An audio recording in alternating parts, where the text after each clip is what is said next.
I had a very weird and scary experience last night. I was messing around trying to fix some audio issues from last stream, or that I noticed last stream.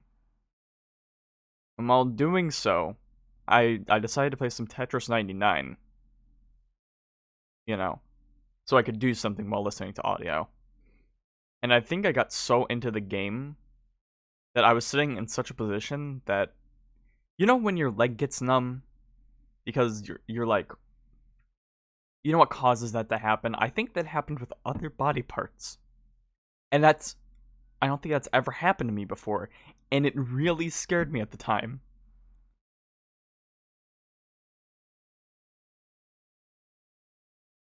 Like, I wouldn't mention this otherwise because no one's know about that kind of stuff. But, like, it legit scared me. So, I thought it was worth noting. And I was, doing stuff for stream maintenance. It's all fine. It was just, an unexpected moment, I guess. But anyway, welcome to the stream.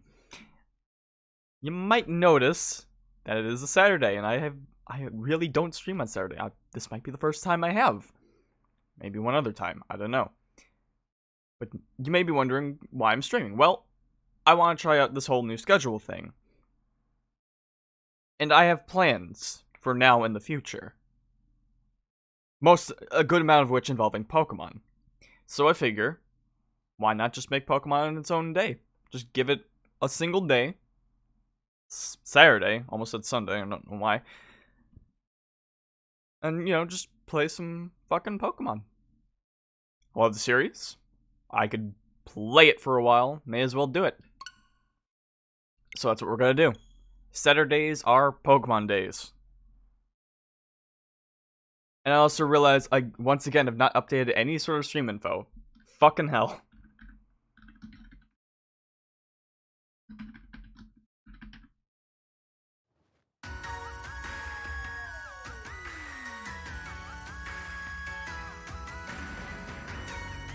Let me see my boys. Let me see my team. There they are! Except that's back when I beat the Elite Four. That's why Newts is there. I told you I beat this game with a C-Dot.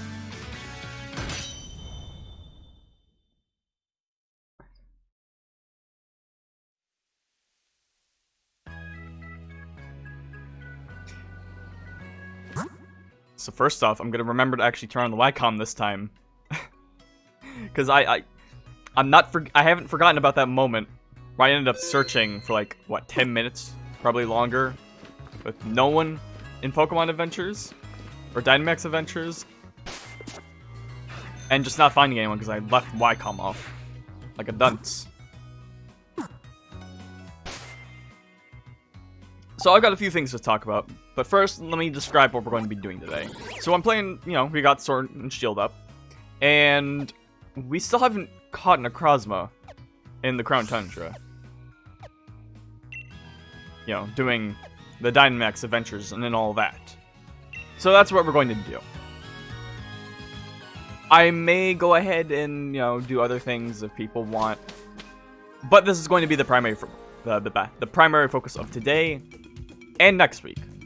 Although after next week, I don't think we'll be doing more Sword and Shield, at least on a Saturday. And if I do, it'll only be for like a short time. So hopefully, we can get Necrozma today or next week. Because after next week, I'm going to be having something arrive. It'll be a good time. Hey, Peony. Uh-huh, yeah, okay. Any good Pokemon? No? Hey, Peony.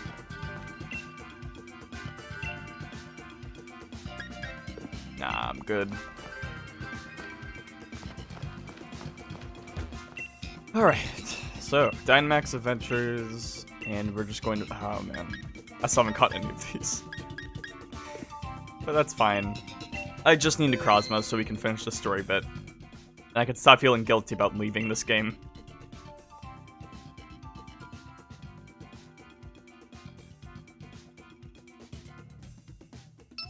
We got Freddy, Andrew, and Owen.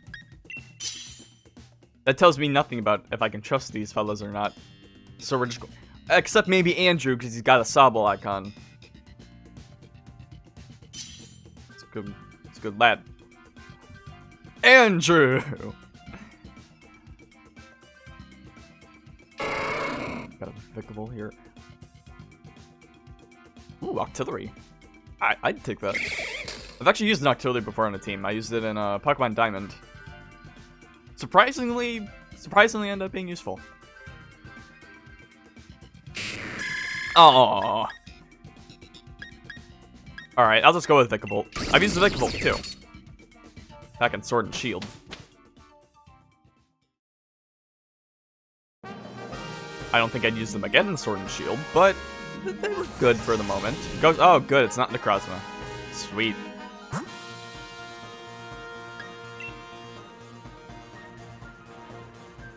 I mean, Ground is probably the safer option.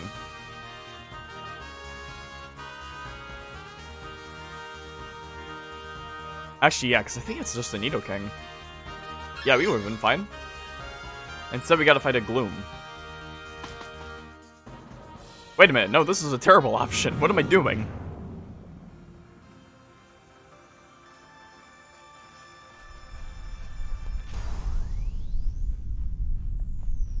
Oh, this might be loud. Not that bad. So, alright, I actually, as I said, or mentioned by the end of last stream, I wanted to fix some audio issues because I had noticed some crackling going on with the audio. Bug bugs. I am mildly happy to say I think I fixed some of the issues going on. But also, some of them I don't think I can fix because I think they have to do with my capture card and not so much things to do with my computer. Because I've got an Elgato HD 60S, which is great. But I mean, you know, it works well enough. I can still stream 1080, 60 FPS. That's perfectly good for me. A little bit of audio, you know, it happens. Although I did tinker around with some of the settings, and it does seem like I did improve things so that you're not going to be hearing all that much crackling. I think there will still be a little bit. I kind of just like long jumped around in the observatory of Mario Galaxy to see if there are as many crackling to see if there's as many crackles going on. And I could still hear it a little bit, but it was like quieter and not as often. So we should mostly be good. I can't guarantee that though, so you know, keep that in mind for the foreseeable future. Oh yeah, like right there, there's a crack. There's just like a pop. Good.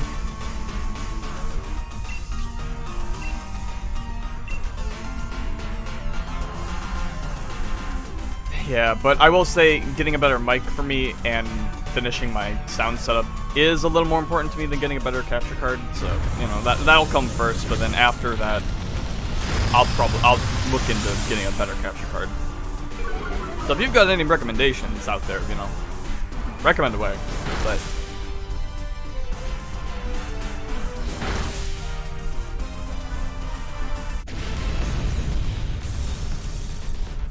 one unfortunate side effect of... Do I really want to catch him? I've got like 40 Pokeballs, why not? Hold up. Yay! I missed that. The only unfortunate thing about how I messed with the audio settings is that now, because of what I tried to do, or because of the sort of semi-fix I have going on, I now have the game running... Ooh, that's... Nah, I've had my experience with Venoshock, I don't need it. My Salazzle was pretty good with that in Ultra Sun and Moon, but... You know. And then let's go... Well, water would be safer. Seeking can't be that bad. Yeah. So yeah, the game audio is now running through my desktop audio, so I have to now share it with that, and I might have to also have slightly different audio settings again from how it was before. I don't know. It's worth noting. I think this is good for Sword and Shield, though. I think we're doing pretty good for this game. Oh, this is my bed. Look at that spark. It's not an amazing move, but it's good.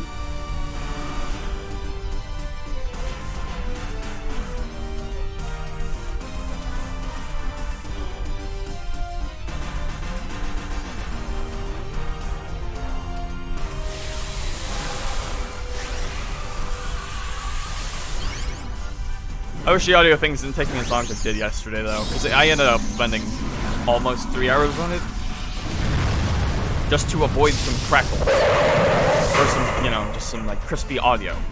And I didn't even completely fix it, which is a little upsetting, but at the very least, it seems better. So, you know, there was improvements at least.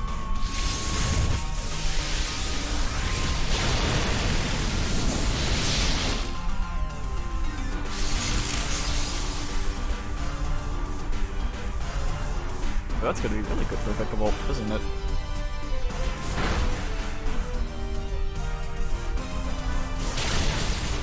Pretty good.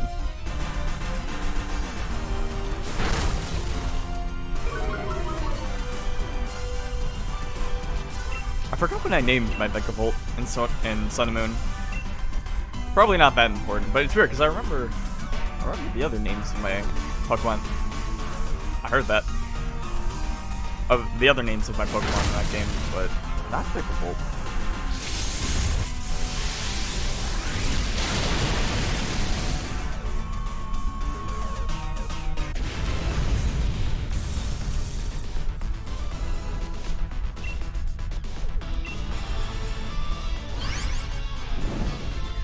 Yes!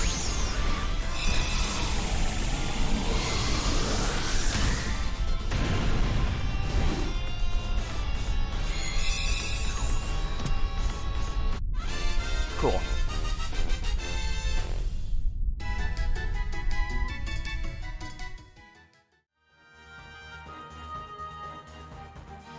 I mean... Because Waterfall would be solid, but... Nah, I'm good without it. Oh, wait, what was the... Damn it, what was the legendary type we're going to fight? Ghosts. Right. We're not missing anything. Actually, yeah, Vicavolt's actually great for that, so... Okay. I think Fairy would be best. Yeah.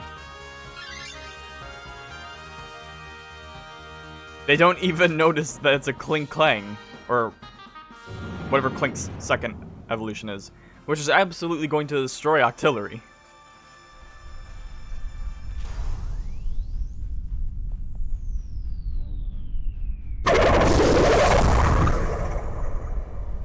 Clang. This is called Clang.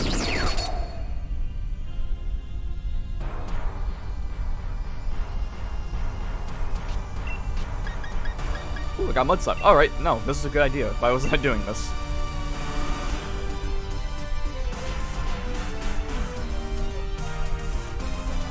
Just because I remember most of the Pokemon Gen 5 doesn't mean I remember all of them to a T. Alright.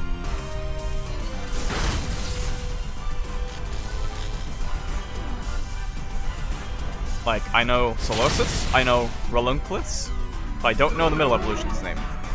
And you know what? That's fine. I'm not that upset about it.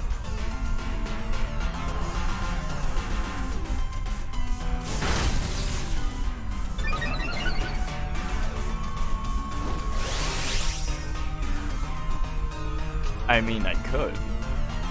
But that would be such a waste. Not a waste of usefulness, but rather a waste of time. Because really, it would probably just be faster to start another turn rather than to go through the whole Dynamaxing shtick.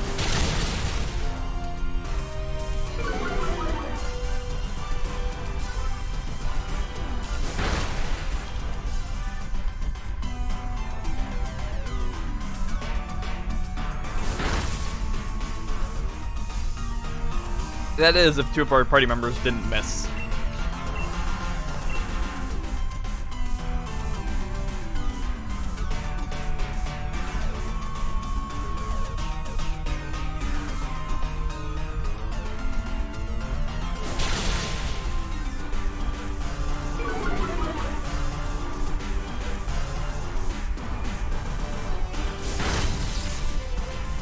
hit. Come on. Yes! I've never killed with Mud Slap before. I'll probably have.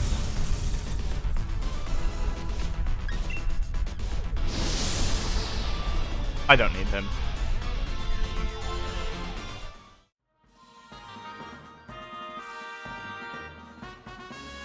Charge beam, rising voltage, flash. Oh, he's not even an electric type.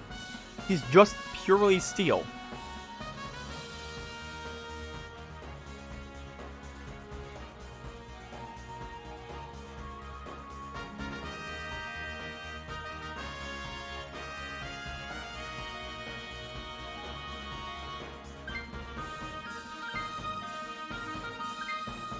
Oh, so yeah, I don't even get to choose to swap to him if I don't catch him.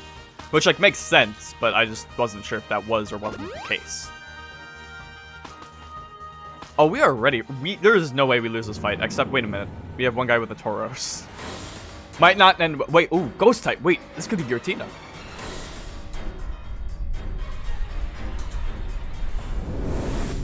Oh, Lunala.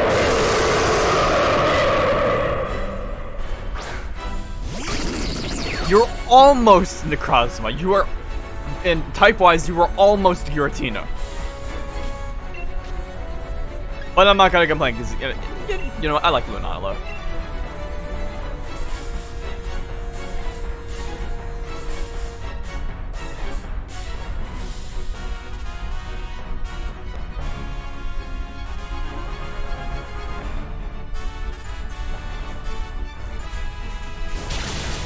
I haven't really used Lunala a lot, but I just really like the design.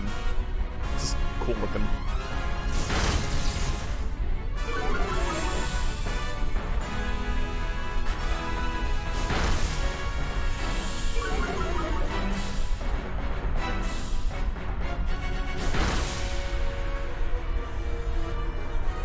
Skitter Smack? Is that like off-brand Honey Smack?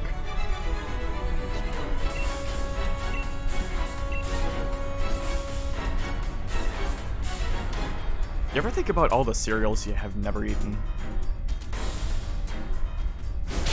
And you just like look at them in the cereal aisle or just wherever and you're like, oh yeah, that's a pretty typical cereal, but I've never had it. I wonder what that tastes like.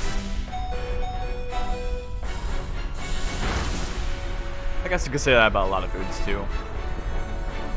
But there's something about cereal, you know? Alright, so clearly I need this.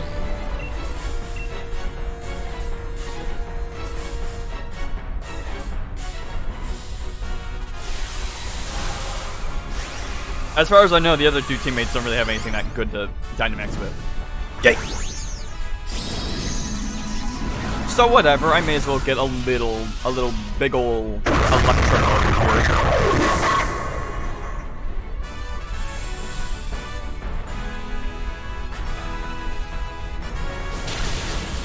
Oh, yeah, the Tauros had Assurance. And he's a normal type, so I wouldn't have gotten hit by any ghost type. I feel silly.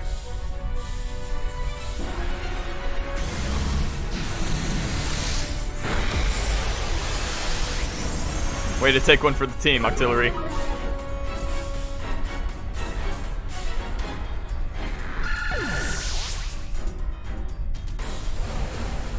But I mean, hey, we're pretty much guaranteed to catch this Lunala.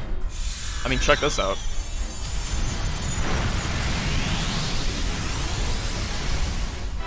It's only gonna take one more turn.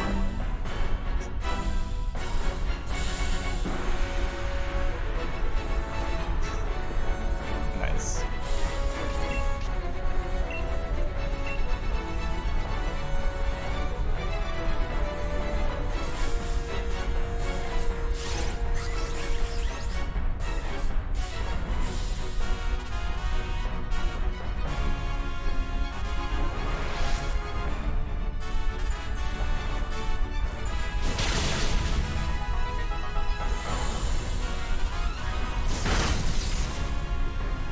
This should finish it. By a hair. Funny. Very funny game.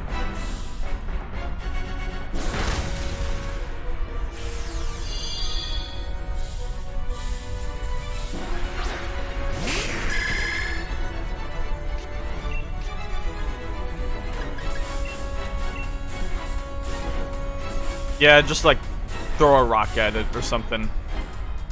That'll do the trick.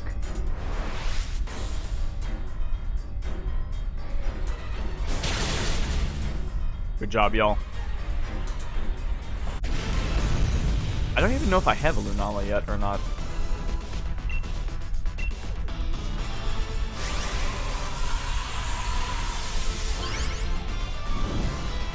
Yikes. It's not like I need one. I mean, you know, I have my Lunala from Moon. And that's not just, you know, just like a regular old Pokemon, that's Nebby. You know? Who is this? No boy.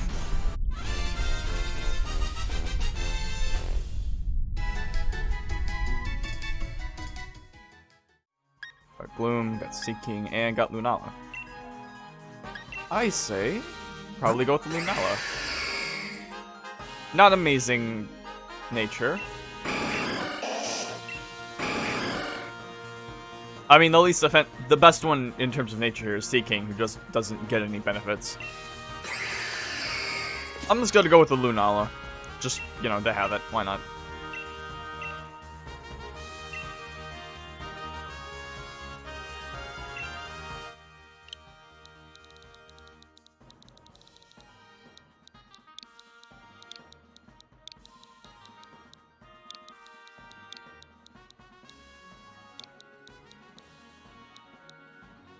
Lunarad. Sure.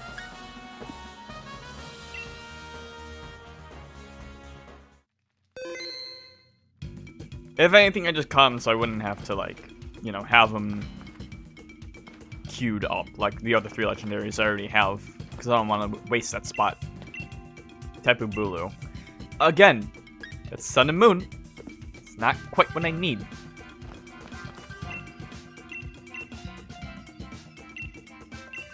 Karim, Xerneas, Bottle. Anything is fine. You know, preferably a Psychic type Pokemon. A certain Psychic type Pokemon. That'd be cool.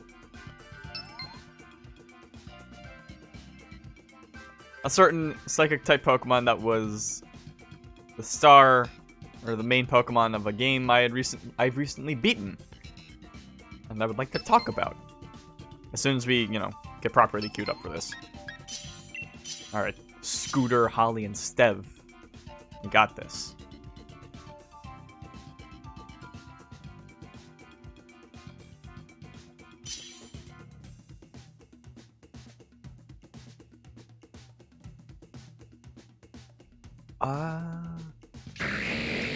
Yeah, that Armaldo's looking kind of nice. Don't go for the Carkol. Well, okay, now you probably can. Dunsparce, really? Okay. Not gonna judge you. And it's not what we need. Alright. Let's see, ground type. I don't know what that is. And then you got Lycanroc. This is probably the wrong choice.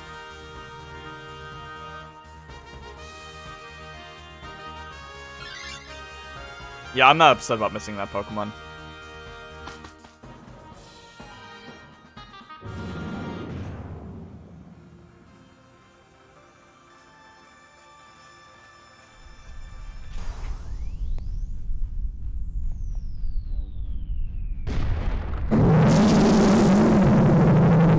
Yeah, fair amount of Gen 6 we've seen so far.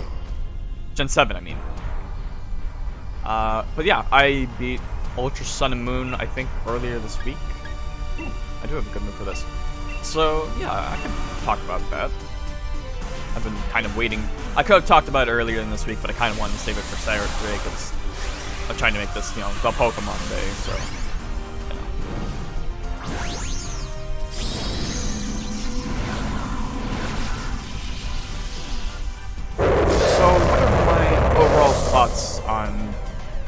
Ultra Sun and Moon.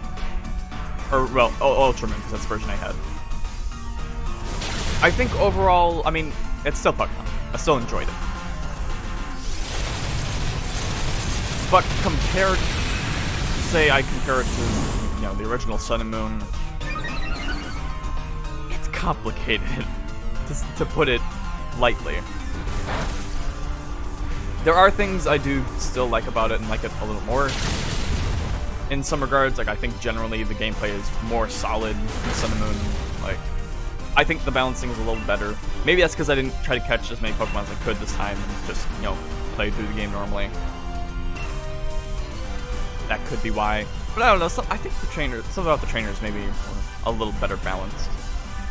I still, you know, I still wish they had, like, more than just a single Pokemon for the most part, but it felt better. At least from what I could tell. And then, you know, some of the changes they made to the trials were pretty cool. Mostly. I think the last trial was a little odd.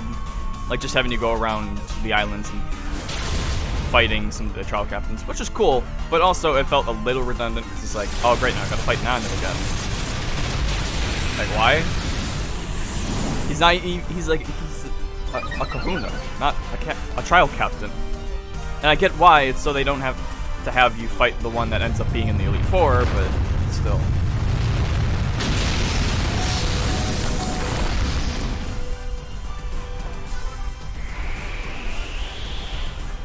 I mean, considering that in the original game, the last trial was, or at least Mina's trial, really didn't do anything. It was just kind of, oh hey, I guess we're here now. Which admittedly I did like. So I don't really think it's a downgrade, but I wouldn't necessarily say it's that much better either. Just sort of like a side grade, yeah.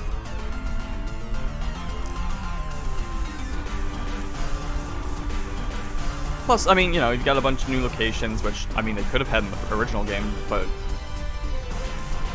you know. And, you know, there's some nicer looking environments and all that. That doesn't improve the game's performance. But it does make it look prettier, you know? It's nice. So I would say, you know, generally, gameplay-wise... Oh. Yeah, so gameplay-wise, I would probably say I definitely enjoyed... I think Ultra Sun and Moon is definitely much more of an improvement than, like, a downgrade. Certainly. That is, however, if I'm ignoring, like, the story and all that. And that's where I think it really starts to really suffer, you know? Because I think I mentioned this back when I was playing Mario Galaxy. You know, considering how low my HP is with Armaldo right now, I probably should have caught that Lycanroc. Oh well. But yeah. And I mean, granted, it's a Pokemon game. So it's not like having that bad of a story is necessarily a terrible thing. But also, that's kind of why I liked Sun and Moon. It was honestly a really fun story to go through with really cool characters. Hang on, Pokemon, I mean Poison, or Flying. Flying. Oh, there was Bug, too. Probably, yeah. Okay, we're doing that. Backpacker gives an item? Yeah. Quick, ooh, I might want Quick Claw. Yeah, I'm going for that Quick Claw, baby. This thing saved my ass so much in Ultra Sun and Moon. So, a lot of Pokemon games, honestly, but that one, yeah, definitely helped.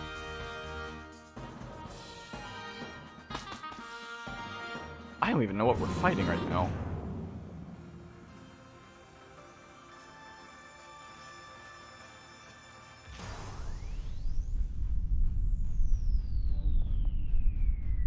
Oh, Durant. The worst bug from Gen 5.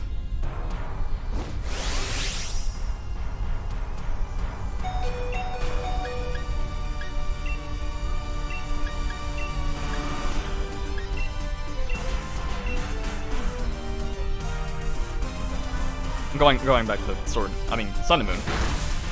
But I really like the story and stuff in Sun and Moon. So, and I thought that was like one of the main reasons I would go back to Gen 7, because I still do enjoy the region.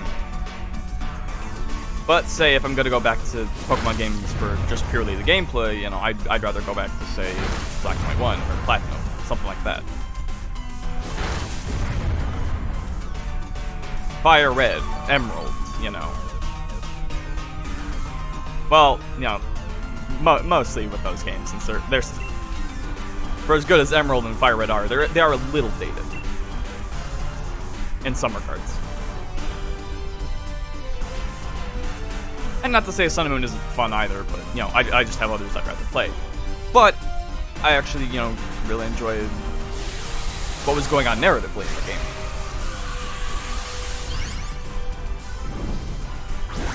And I'd say really the only other game in the series that I would play Pokemon White, or for story-wise, other than that, is probably Black and White 1.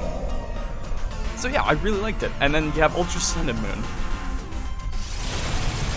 And I cannot say that at all. Fire Almaldo.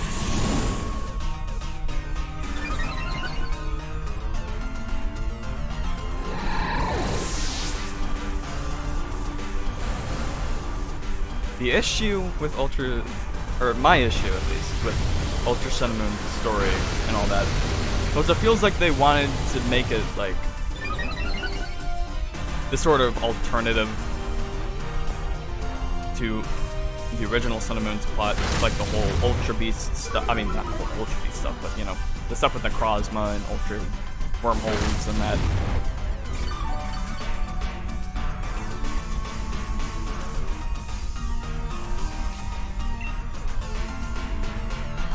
And in doing so, I feel like they really wanted to get that in, but they still wanted to have all of the main story beats of Sun and Moon, but also have a different story, or like change things around with the characters.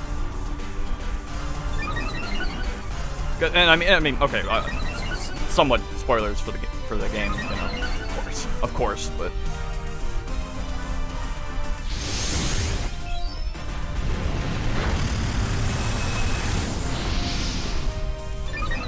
Actually, yeah, I'll probably be spoiling the game because I do want to talk about it, and I feel like it's an important thing for me to mention about it. So, if you are listening and you don't want to be spoiled, okay, I'm just gonna, I'll show this image again once it stops, once we're in spoiler-free territory, alright?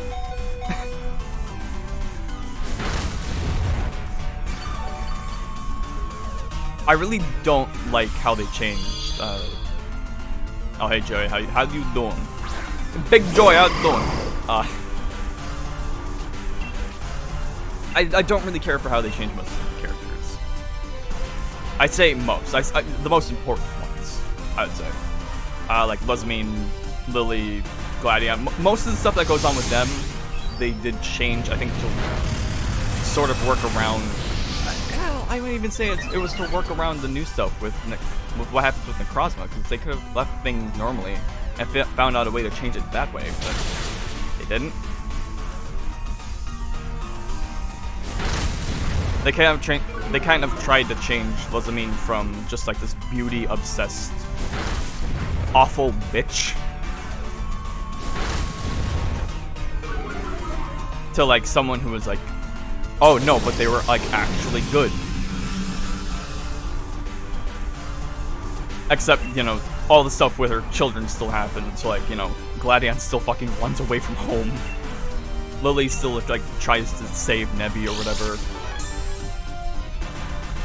And it's like, it's like they're trying to make her like more of a good person, but all this terrible shit still happens with her family. And it's like, it's still not good. Like, it's still not a good relationship. I think just the whole, no, she's actually just straight up a bitch. And then after, like, she gets her comeuppance, after, like, you know, you beat her, and all that gets resolved, she's like, oh, wait, Wow, I really was a terrible mother. Alright, I need to fix my shit. And then they try to, you know, change that into like a sort of... I don't want to catch this Durant. But Armaldo is not doing me too well. Yay! And then they try to change, you know, that into sort of a... You know, oh, she's trying to save the world, but she's trying to do it in her own right. I'm not...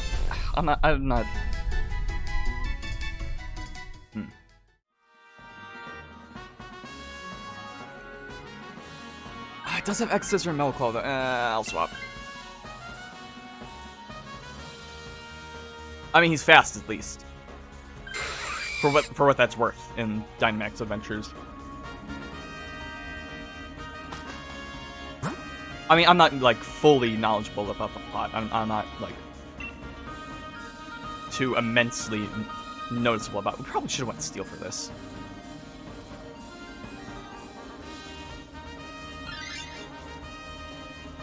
This might go bad. Yeah, then again, Clink Clang is not great. Oh, excuse me. Sorry.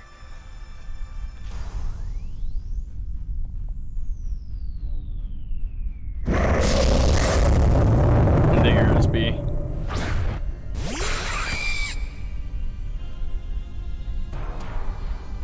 And I think just by virtue of, like, trying to... Because it's weird, they try to make Luzmine, I guess, into a more likable character?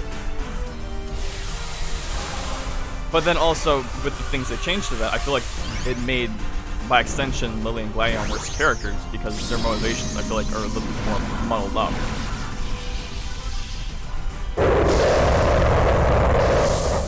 And plus, they also make other changes that just don't give some of the characters, like, good moments. Because, like...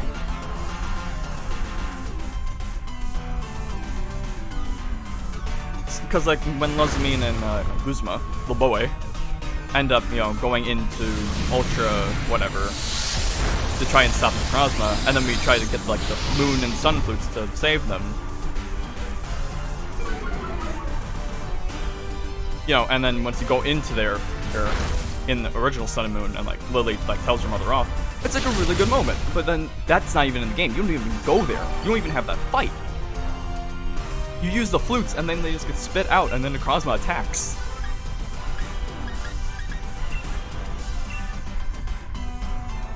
And I mean, it's fine. I mean, actually, the small cutscene we got of, like, Lunala and Necrozma fighting was actually really cool. It was short, but it was cool. And, like, it looked nice, but...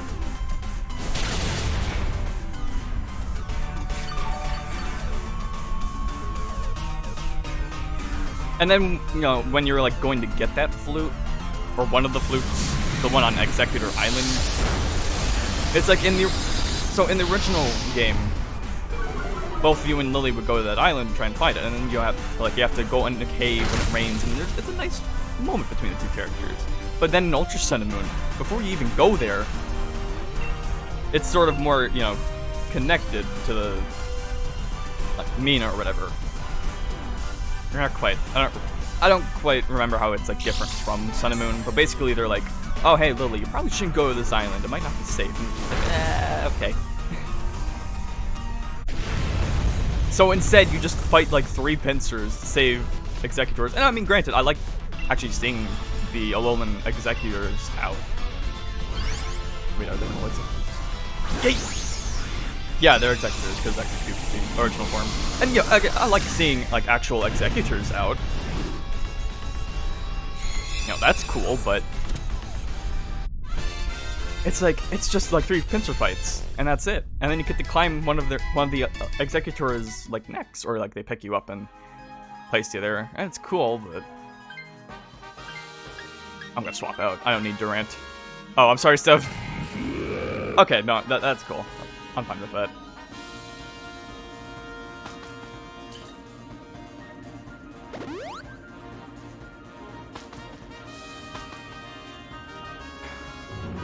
And it's weird too, because they're like, okay, well, you probably shouldn't go to Executor Island with Lily because it might be unsafe for Lily. But then she still joins you in going through like Vast Pony Canyon. Guzzlord again. Look, I like you. I like your voice. I like your scream. Not in this game, but in the anime. But you know what? I don't need you, man. I've seen you plenty. I need a break. X Scissor. Oh wait, no. I should Dynamax, shouldn't I? Yes. Use it for me. Keep it to myself.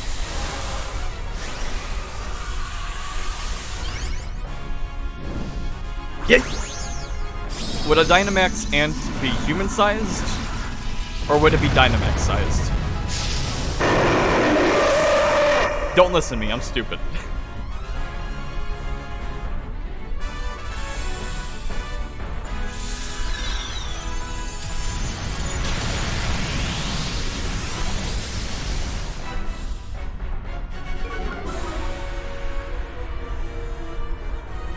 I mean, we probably could have used it on the Flagon, but we would have had to wait like 3-4 turns for him to get Dynamax, so this is fine.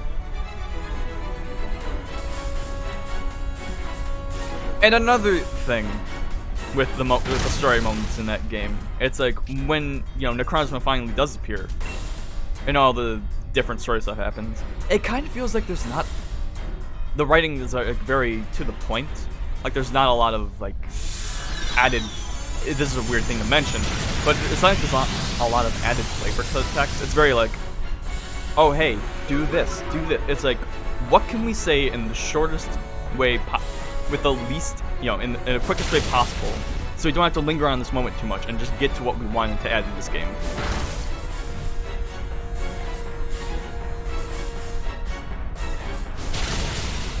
Or at least, for most of like the quote-unquote climax with Necrozma, that's what it felt like.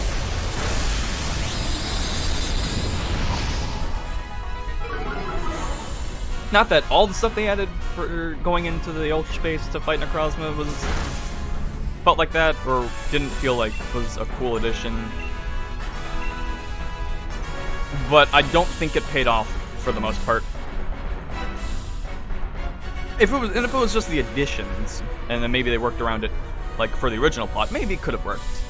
But with that, along with all the changes they made to some of the characters and the writing and all that, it just does not work. Like I just end up not really caring all that much. And it's like moments that really should have hit hard, or harder, much harder, just don't. Wait, what happened?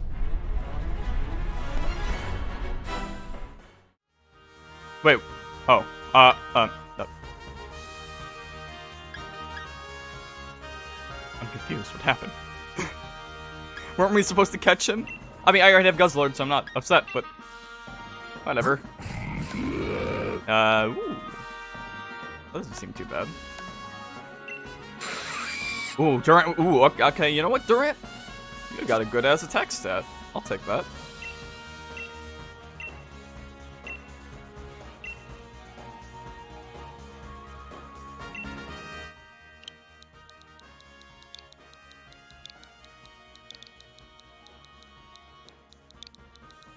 Bigant.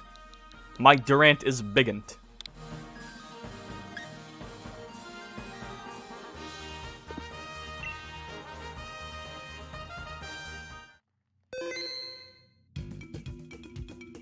Just for any notes.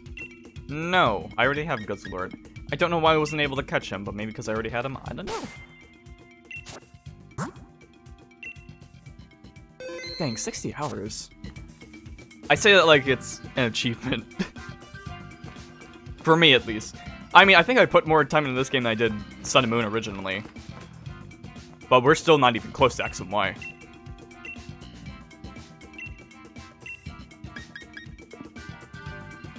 Why did I put so much time in X and Y? I guess I did a lot of team building in that game. Yeah. Actually, X and Y, oddly enough, was probably some of the longest I spent team building in any of the games. I mean, like, specifically, it was either that or Black and White 1, probably. those are probably the two games I grinded in the most.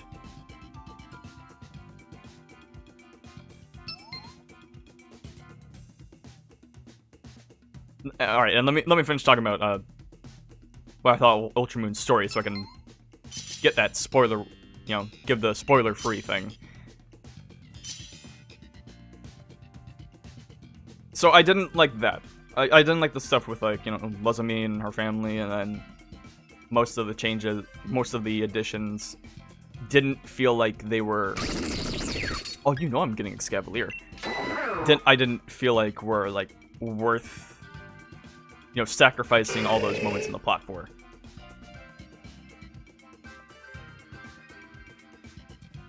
So that, I didn't quite like. And it's especially big thing because, again, I think the main reason to play Sun and Moon is to experience the narrative, and when that's so muddled up with the changes made,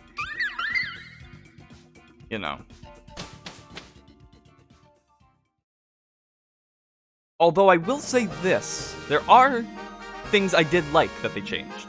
Kind of. Do we want Skarmory or Rivenbee? Rivenbee, yeah.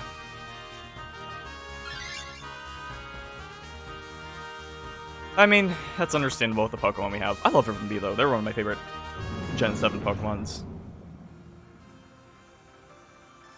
But there was one thing I did very much enjoy that they changed, and I think, and what that was How.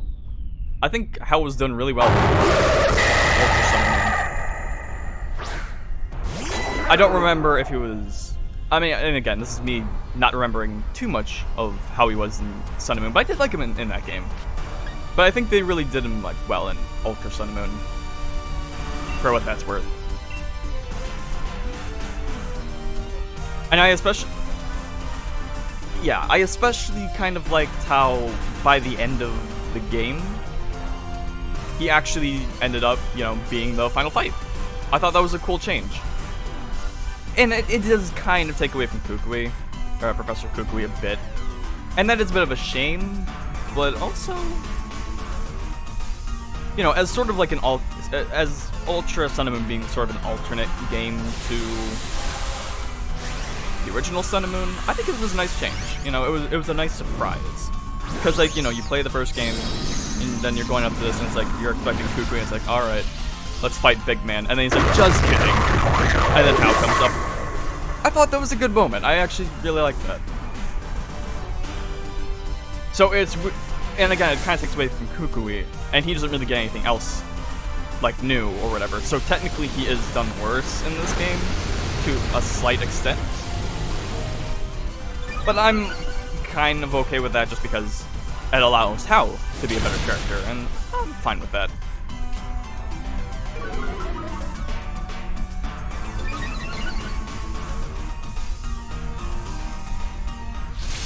I also think I liked his battle theme a little more in that fight than Kukui's, so yeah, that was nice. All the added music was pretty good too. In fact, replaying Ultra Sun and Moon, God, I love that soundtrack.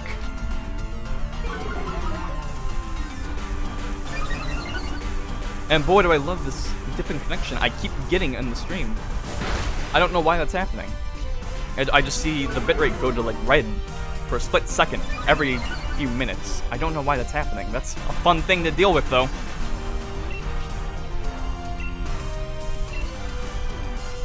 So, it is a bit of a shame because I feel like some of the issues I had with the narrative didn't need to be there at all. And it's not like everything is bad. Again, I like how they changed How, but yeah, it was fine. Not amazing, certainly not. But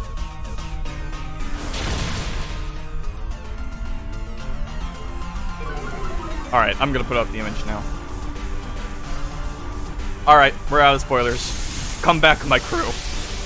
That was a terrible voice crack, but yes, come back, my crew. I'm done talking about spoilers. I wouldn't mind a Skarmory. Yay!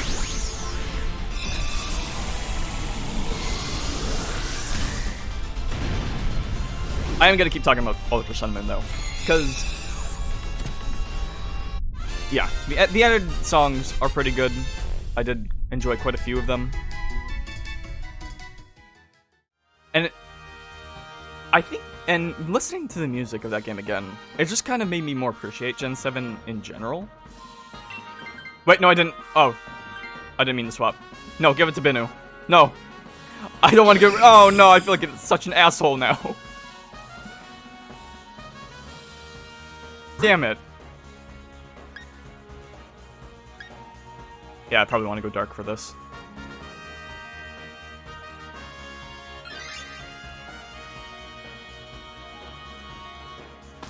But man, I was just like listening to some of the songs in that game. Like once you get to the 4th island and then like the song that plays on the route there, the first route that you get there, it's so good.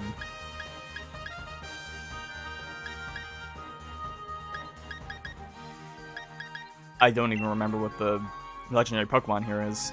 What type that is. Wasn't even paying attention. But we'll figure it out.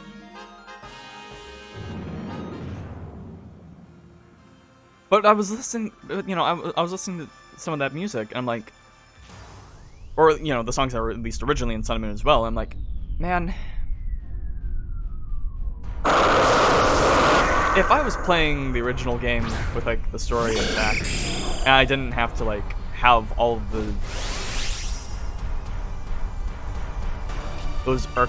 all of the irksome changes that happen, this music would honestly be hitting harder. Like, it's still really good, it's still hitting me, but, like, it could be hitting harder.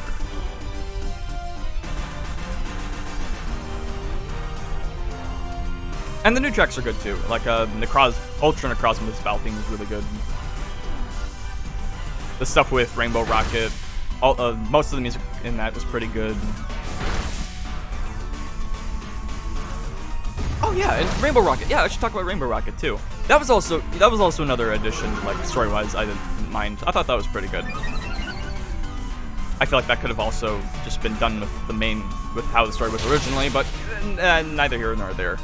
Or at least mostly, because for some reason Lily's still there. Didn't go to Kanto for her adventures. Whatever. Or maybe she did and I just didn't do side stuff that explains that. Even though it was a main part of the... Whatever.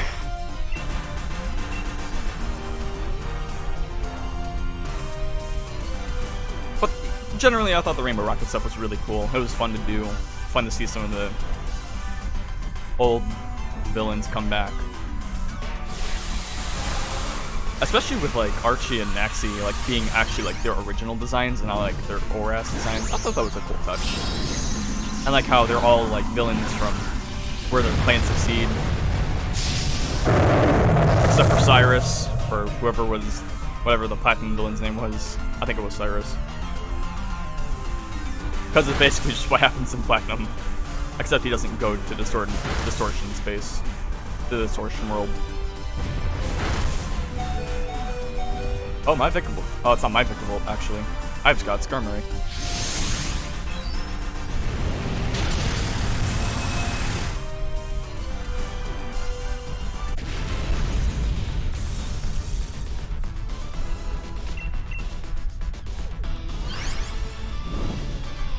Hey!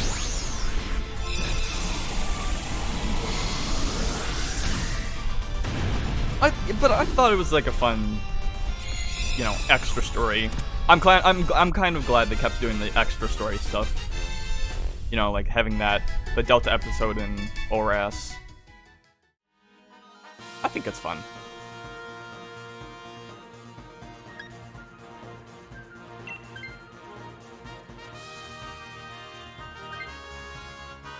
No, Nightquicks, please.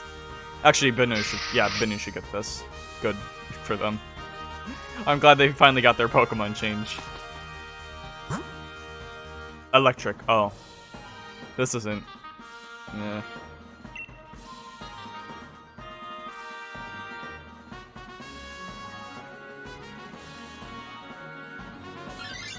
Good, yes. Choose the light part. They won't last 2 turns. Plus we get berries.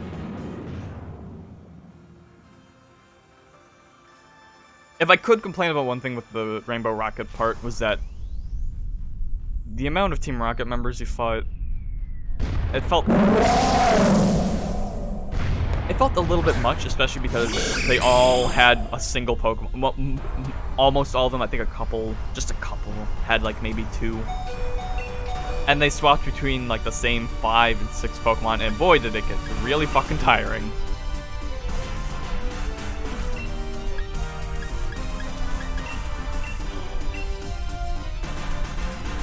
But other than that, I did seriously enjoy it. Although it really did trip me up getting to Lysander and him having have his Mega Evolution Gyarados, because I'm like, oh right, Mega Evolutions are in this game. Giovanni's Mega Evolved Mewtwo was also, like, that was probably one of the hardest Pokemon in that game for me to play. I wanted to finish him off with my, man, I can never remember. It's the final evolution of Rowlet, because I went with him that time. I wanted to finish it with like his signature Z move, especially because it was super effective. But no, I never got that chance.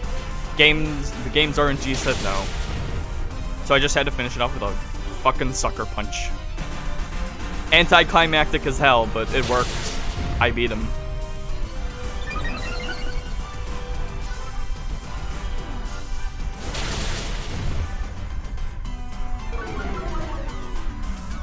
And speaking of hard fights, yeah, Ultra Necrozma. That was, well, I mean, I had heard it was a hard fight, and honestly, it definitely is a hard fight. Like, I think, level 70, or, no, it was 60 at that point, I think. And he's, like, uber powerful and stuff and all that. Yeah, a definite roadblock and a definite Nuzlocke killer. I can see why a lot of people would have trouble with that. Hold up. Yay! That being said, I first tried him. I had zero preparations or idea of what to fight, and I got him on the first try. I wasn't over-leveling or anything. I had like mid-50s. Granted, I almost lost. And I did have 2 Pokemon with Sucker Punch. And one of those Pokemon was a Golisopod, which also had First Impression. So you can see how that was easy for me. Or how I was able to do that so easily. Although granted, I didn't use that many items. I used a single Max Revive and 1 Revive, and that was it. And apparently I didn't even need to use them, because the last Pokemon I had was my Salazzle. And that's what I revived my other 2 Pokemon from, because that's all I had left. Oh, Tapu Koko. I'll take that. Another Gen 7 Legendary. That's not Necrozma. Oh, wait a minute. Why am I on Skarmory? Why did I keep this Pokemon?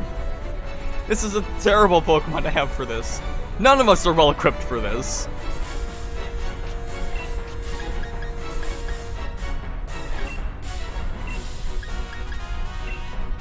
Yeah, screw it. I'm just gonna fly.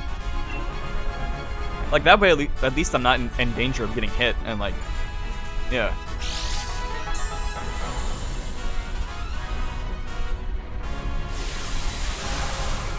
But, okay, so what happened in the fight was, I fought him, I damaged him enough to get him in the red by the time I was on my last Pokemon, which was Salazzle. At this point, I probably could have taken down 1 or 2 hits from Salazzle, but also, Salazzle probably would not have gone first, and she would have died in 1 hit, because it's Ultra Necrozma. So I'm like, okay, well, I'll just revive, you know, my starter Pokemon or Golisopod, because they have Sucker Punch. I didn't know if First Impression worked after reviving. I didn't remember if it did. It does, but, you know, Sucker Punch would have been fine.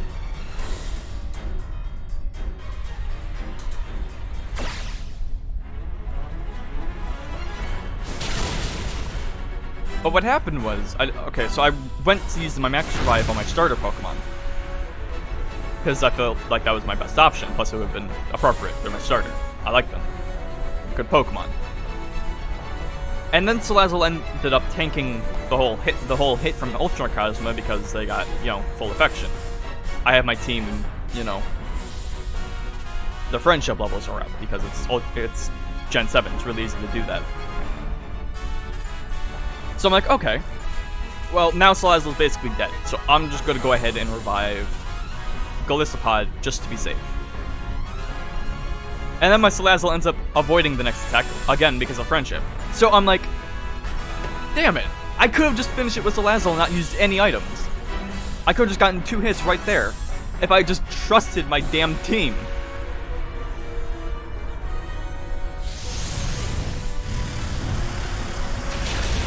And then, like, whatever. Salazzle ended up fainting the next turn. I just used, like, my Rowlet. Or my Evolved Rowlet, and, that was that. First try. But it could have been a cooler first try. Oh, good, we missed Fly. All of that. Sweet. Good job, Skirmery. Alright, fair enough.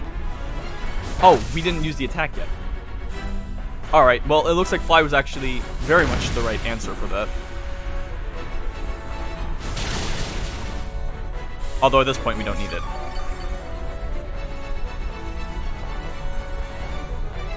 So let's go ahead and finish this with a Steel Wing. Although, we'll probably have it done already.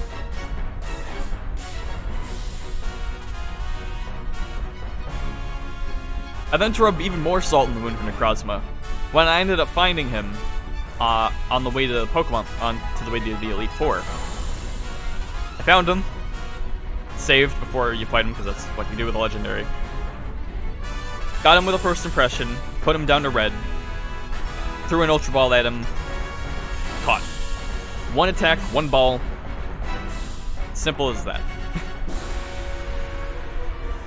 Went down like a bitch.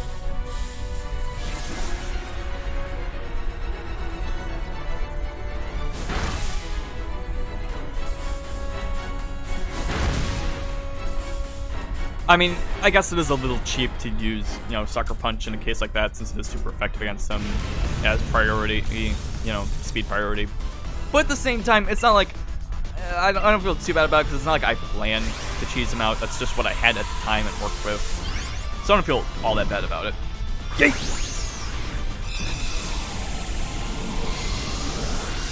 Like, it's whatever.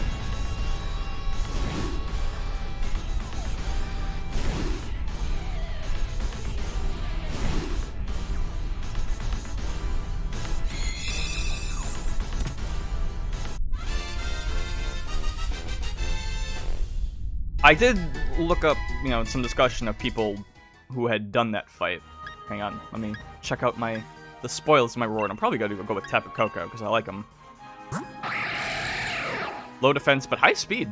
Alright, that's pretty good. A low attack, but high speed. That's fine for life card. Probably shouldn't lower the attack, though.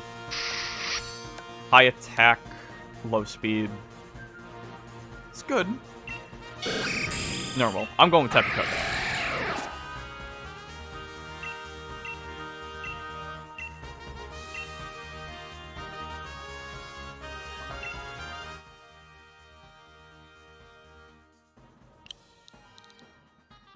No, I don't think I will. I can't think of a good name.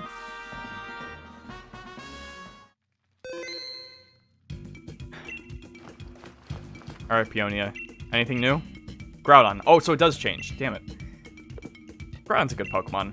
I like them, but I'm good on that. Alright, so we've done 3. We haven't actually lost on any of them. We weren't able to catch the Guzzlord, but we didn't die. We caught the Tapu Koko, we caught the Lunala. It's going good so far. Let's hope we can keep that luck.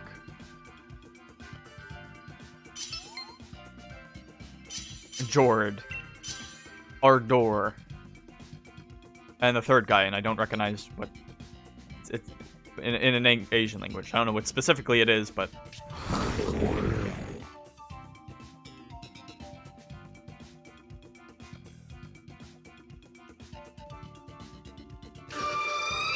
Yes, let me choose the Orbeetle. Come on. Come on. Yes!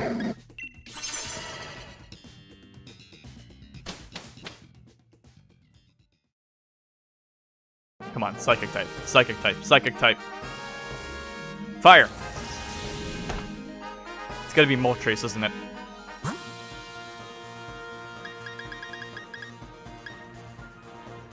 Wait, what the fuck is that? What the fuck is that?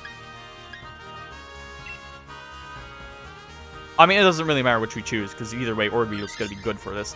Actually, it probably should have gone Psychic, considering Orbeetle's Psychic himself, and probably won't do well against Dark-type attacks.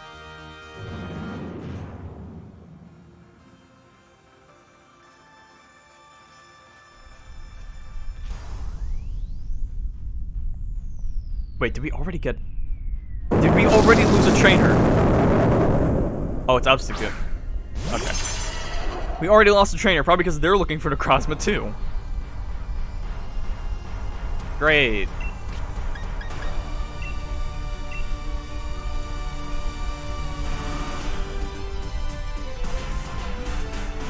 But I did see people... You know, I looked up discussion of the Ultra Necrozma fight, and I saw some people say, like, it was a poorly designed fight because it was, like, a noticeable difficulty spike, different from the rest of the game, and in order to beat him, you would have to employ, like, cheap tricks and that. Which is, like... And people were complaining, like, this of how it was, like, a first in the series for that kind of difficulty. No, it's not. It is certainly not. There's plenty of... There's a number of bullshit fights where you'd have to do that. Or you can, or, you know, where you would have to do that if you didn't properly level up your Pokemon. Which, granted, I mean, you could still be a similar level with Ultra Necrozma and still get blown out. It's not like the game doesn't give you the tools to, like, counter that. It gives you all those Rotom abilities, which, oh yeah, Rotom, I'll talk about him in a second. You know, it gives you the Rotodex abilities, which you could use. You can get a Focus Sash literally on the island in lead up to that, which you might not get because maybe you're avoiding trainers. You can only... It's on the first route, and you can only get it after, like, you fight all the trainers on that route. So maybe you missed that. But even then, again, you have all the Rotom-Dex abilities, which you probably have enough of at this point. I know I had a surplus of them because I never used them.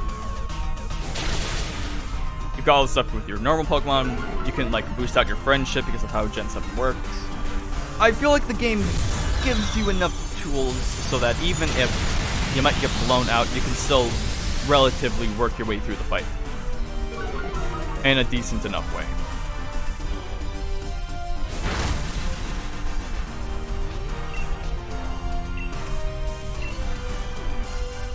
And if you and look, if you're like, well, I'm not going to do that because using the Rotodex is cheating, even though, like, Ultra Necrozma gets all these bullshit boosts and all that, just use the boosts. Why not? Who cares? It's not like you're penalized for using them. It's fine. Oh well. I thought it was... I did think it was a good fight, though. And... it was kind of interesting how they... sort of... It was sort of like a good segue to go from that to, like, the Dynamax fights here. Yay! It's sort of a neat evolution going from that game back to this. And I think they did fine-tune it a little better in this game, to be fair, but I still liked it in Ultra Sun Moon.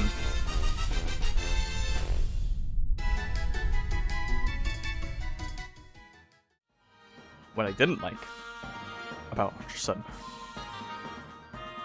was the goddamn Rotom Dex. Because look, in the original game, I really liked it. I thought it was a nice little addition, you know, make some, like, nice quips, a couple quips along, you know, just during the adventure, during nice moments in the story. I liked that about it, and it was a fun personality. It was good. But oh my god. Man.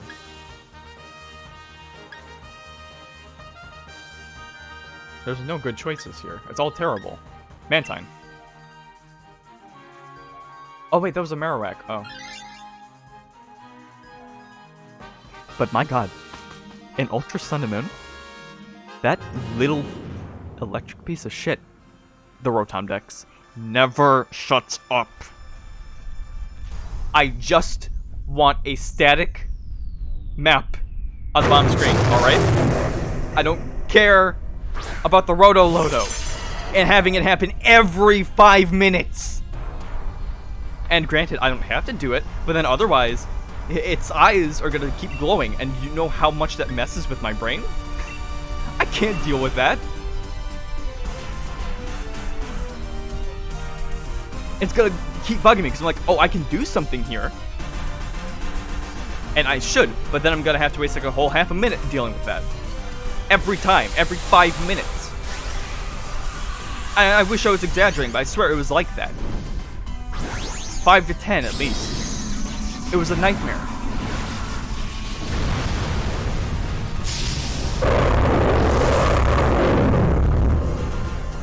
I mean, I like the boosts and all that. I still like how he talks about the story. But like literally, and on top of that, like every time I would get out of a menu or save or do hardly anything, the piece of shit would be like, hey master, here's a piece of advice, even if you didn't ask for it, all the time. And it's like, please, I just want like a mini map on the bottom of the screen to look through whenever I want, alright? I don't want to hear the same pieces of advice over and over again. I was going crazy.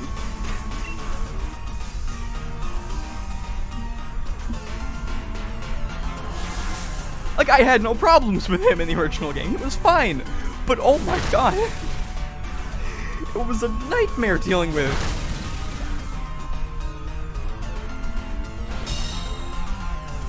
I couldn't believe it. And no option to turn it off either.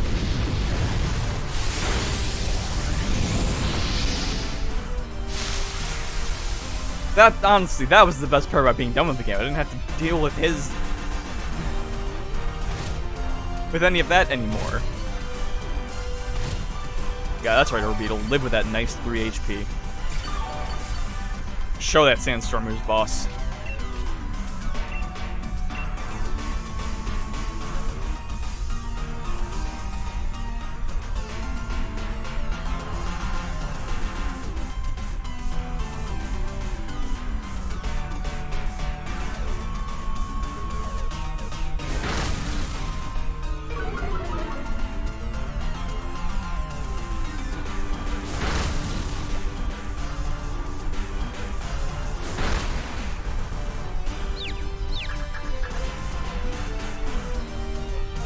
I think that's about all I wanted to talk about with Ultra Sun and Moon. From what I can get out off the top of my head.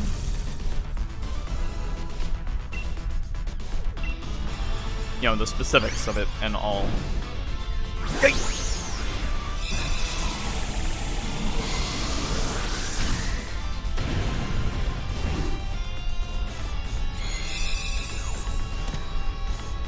I could talk about my team. I actually did put like my Ultra Sun and Moon team. So I had, oh, the Decidueye. That's the name of Rowlet's final evolution. Yeah. We're fighting a fire Pokemon last, so I'm gonna actually get a swap for this. As much as I like my Orbeetle.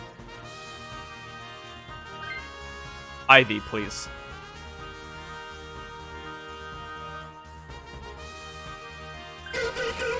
Yeah, that's right. Yeah, that's right. Considering that I completely robbed that other trainer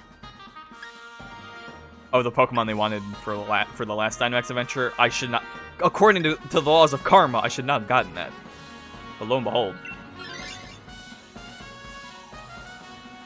So yeah, I started with a Rowlet in that game and grew him up to the Decidueye. Solid choice. I still think I like Incineroar a little more, but yeah, he's really good.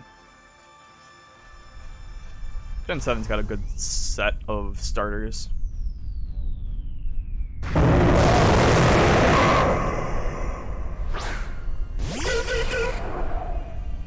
I don't remember the order I got the rest of my Pokemon in, but I'll just list them off. I got an Oricorio, which is like that Hula Bird. They were actually like surprisingly strong. They were one of the the heaviest hitters on my team, and they were fast. So like they were destroying.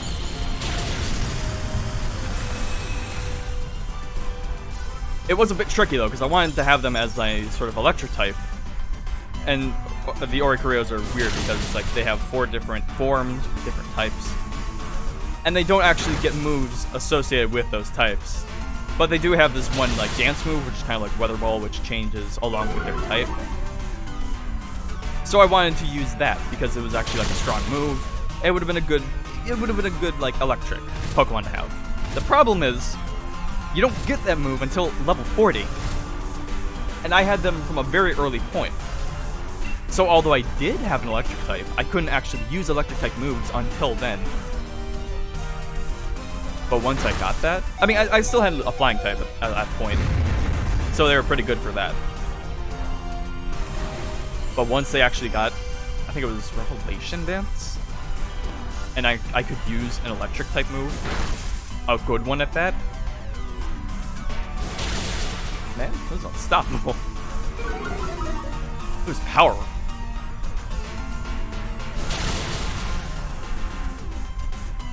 So the Hail's gonna take out the Starmie, right? Is that what happened? Is that what just happened? Nice. Cheers, bro. I'll Pokeball to that. Yay!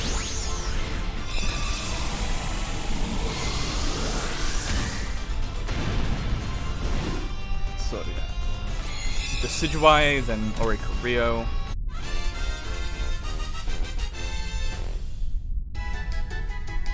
This is technically story, because I'm pretty much done with most of it. I'm just trying to get the Necrozma so I can finish this like last Dynamax adventure thing.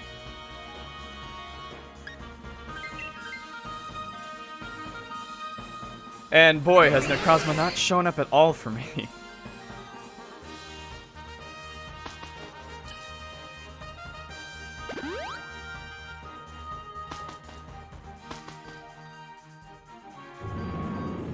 And I mean, you know, I could just exit out of an adventure when I see that it's not a Psychic type legendary. That would speed up the process, but also... Ooh, Edtech. Cool. But then also you'd have to be like, you know, the trainer to the left who left us because they probably didn't get the Pokemon they wanted, or the type they wanted, leaving us with a CPU.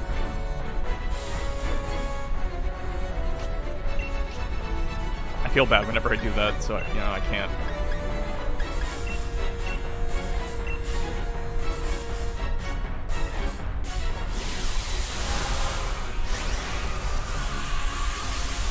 I think the third Pokemon I got with my Ultra Sun Moon team was Mudsdale. Which, there was a bit of a thing. I think I mentioned this in an earlier stream. But what happened? See, okay. So I decided to get them because I figured they'd be a good Pokemon for my team. Ground type, all that. And you know what? They were. Heavy hitter. I put Quick Claw on them. Really worked out well for them. Solid member of the team. The problem was, I ended up looking around so I could get like a good nature for them, which I did. You know, boost the attack. Don't boost a set that wasn't that important. I think it might have been speed. Oh well. They're not a fast Pokemon. And then I used them throughout the second island, because that's where you find them. And then right before the second island, I think right before I'm about to take on the Kahuna, I decided to... Or going on the way to the Kahuna, like in the cave where the Diglets are. That's where I was about to be. So I'm like, you know what? My Mudsdale is like one battle away from leveling up and getting a new move. I may as well go and just fight a wild Pokemon.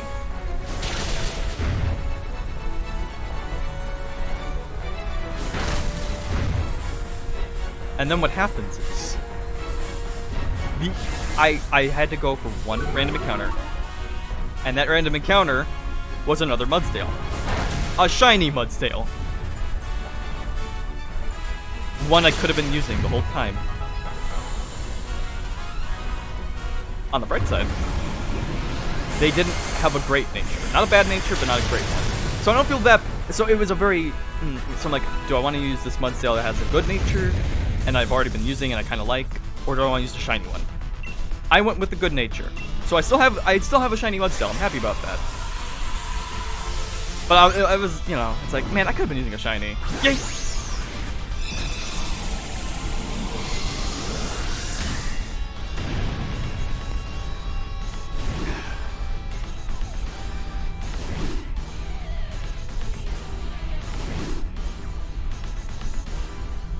But I suppose the better nature was for the best. I mean, you know, it's single player. It's like the single player Pokemon stuff, so I don't need to worry too much about that. I probably would have been fine with the shiny, but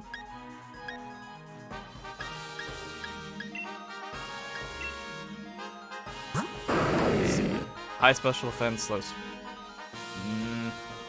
If I don't find anything better, probably not. Not good either, really. High defense is okay, I guess. High special attack, well, yeah. Oh, this, yeah. Not really that many good natures here. I'll just take the Entei because he's legendary.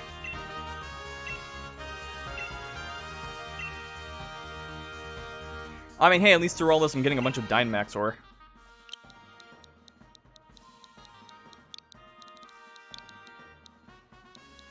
I could name him Lente, but no, let's just name him Lent.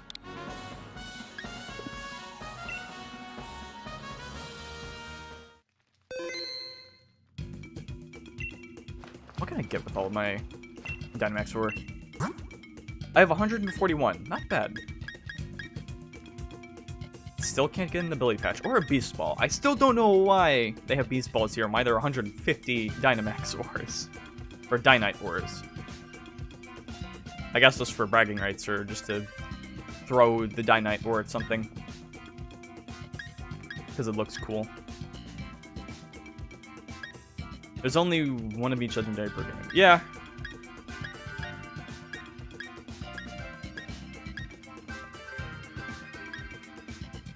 That doesn't bug me too much. Ability capsule. I don't think there's really anything here I'd want. Not yet. Although I could probably get a bunch of EXP candies and... Yeah, I'll just stack. I'll just keep them stacked for now. Zapdos. Nope.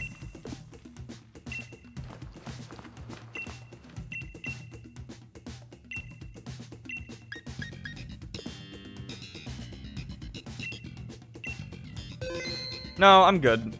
I think there's... I like just playing with randos. That's a bit of variety.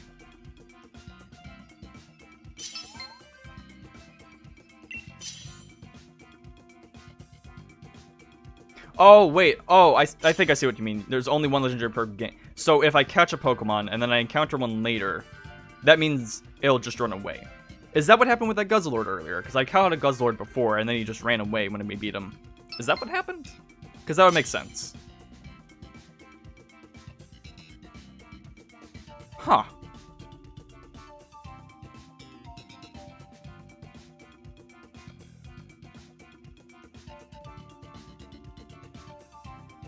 That's actually good to know about.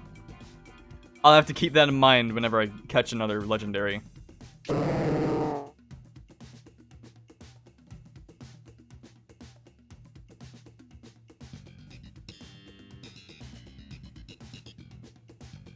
Makes me feel better about not taking the time to go and get the other legendaries I have saved up, like Kyurem.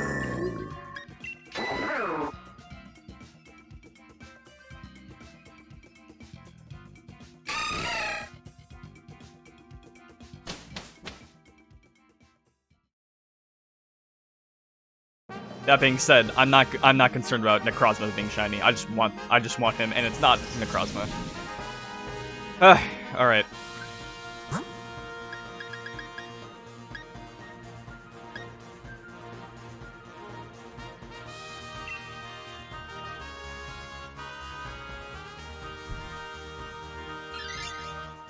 Alright. Anyways, going on with the Ultra Sun and Moon team, I think my fourth... I don't remember what the fourth member I got was, but I do know I got around... I think I got most of them around the second island, so... Next would be Salazzle. Salazzle was a cool Pokemon. It was kind of... It took a while for them to really start to get going in terms of, like, effectiveness, but... they ended up getting pretty good. Unfortunately, they were one of those Pokemon where they really had to make sure they could take out Pokemon in one hit. Or be on a team, because otherwise they were pretty fragile. Which is unfortunate, but in terms of like the friendship, like in terms of like getting crits and dodging for that, they were probably the best of my team. Like, they absolutely killed it in a certain fight, in a couple fights.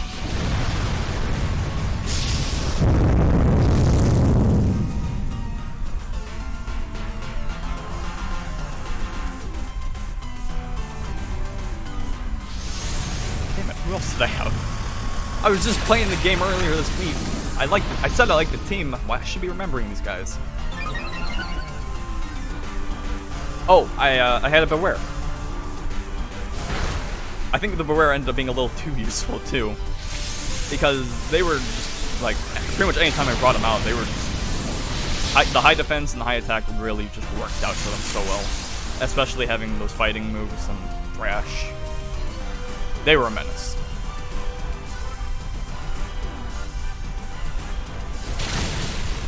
And then, who was the last member?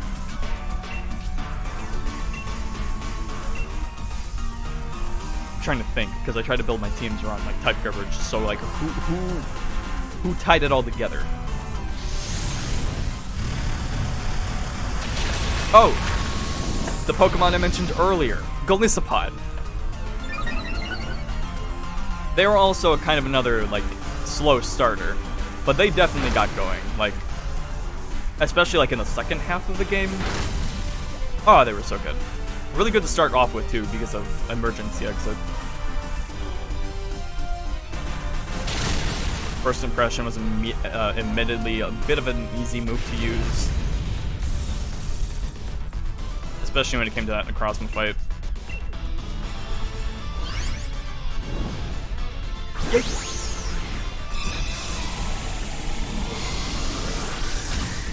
But yeah, not one of... I wouldn't say like they were like one of my favorite teams I've ever had, but definitely one of the better ones.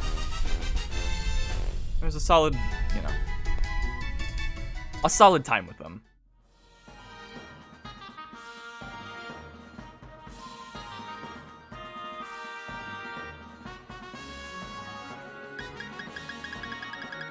We're fighting a steel type at the end, so should probably stick with Excavalier.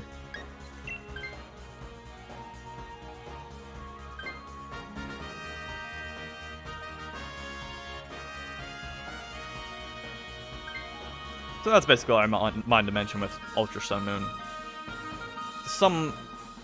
Everything I've said though, oh, with that.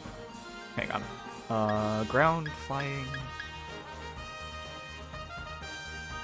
Ground. My overall thoughts on the game were positive?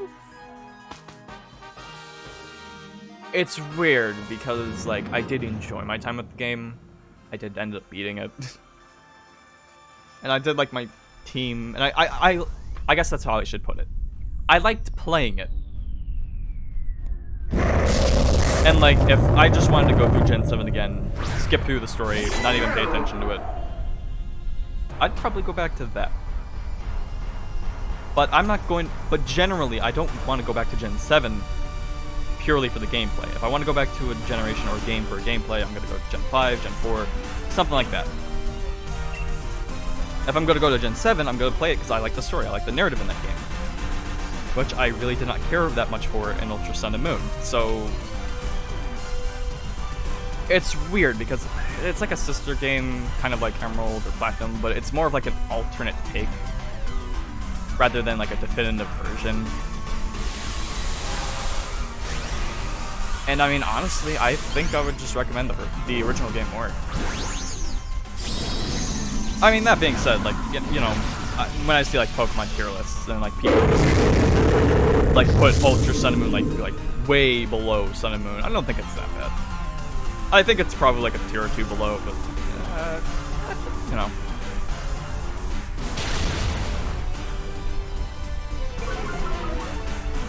It's again, it's really weird because I think it made me appreciate Gen 7 more, and especially Sun and Moon. But like also it's a part of Gen 7, so it's a very odd case with that game. I enjoyed my time with it, but I don't see myself going back to it anytime soon. But the original Sun and Moon, I actually would quite like to replay that game.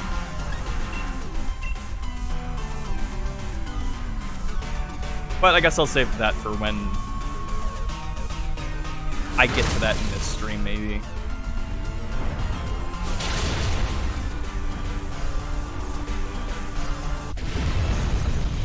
Because again, even if I don't catch Necrozma in this stream or the next stream next week,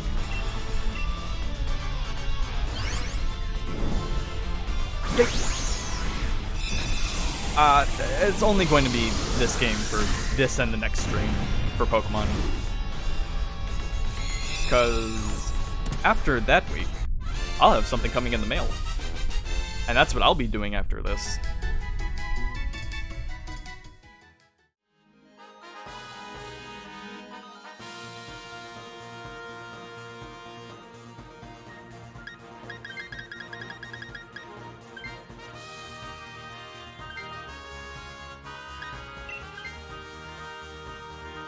But, you know, we'll get there when we get there. I don't want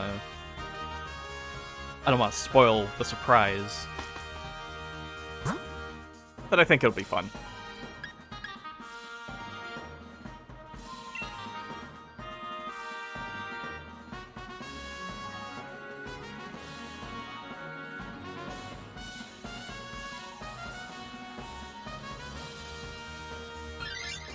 Grass, no! We have 2 water types, what are you doing? Oh wait, is that Grovyle?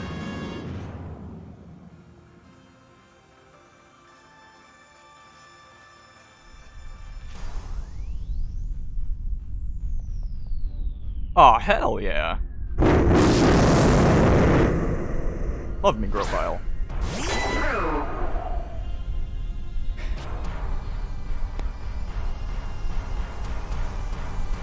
You know, speaking of complicated feelings, I have very complicated feelings with the Trico line. Because in terms... It's weird because I'd probably say they're my favorite starters from Gen 3. Although Torchic is a close second. The problem, though, is that I love their designs. I think I like Grovyle a little more than Skeptalis, but Skeptalis has really warmed up to me over the years. Yay! My issue is, it's really hard to use a Trico in a playthrough. Because, like, early game, they're fine. But then late game, they really do not get a lot of good moves. Like, if I'm going back to Emerald and I use them, they're not getting, like, a good, like, later game move until they get Leaf Blade. And that takes a decent amount of time. And then that's mostly all I'm using. Because before then, you're going to be getting Mega Drain, which is decent. It's fine. You're going to get Quick Attack, which, you know, has its usefulness throughout the game. Maybe Pursuit. You don't get a lot of good moves with Trico, and that's a shame, because I really like the Pokemon, but they just do not have... They don't have the sauce.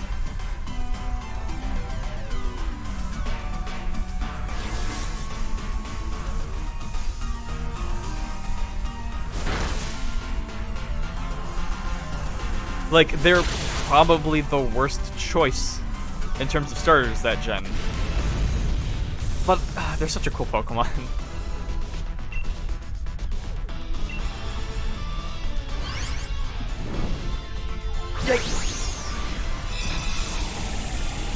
So, like, I'm always torn between choosing Trico or Torchic, just because I really like both of those lines, and I'd like the Trico line more, if they were just like, kind of useful. Which is also weird, because, you know, Ruby and Sapphire Emerald, they have a lot of, like, you know, ignoring the meme, there is a lot of water in that game, and a lot of Pokemon Grovyle would be good with.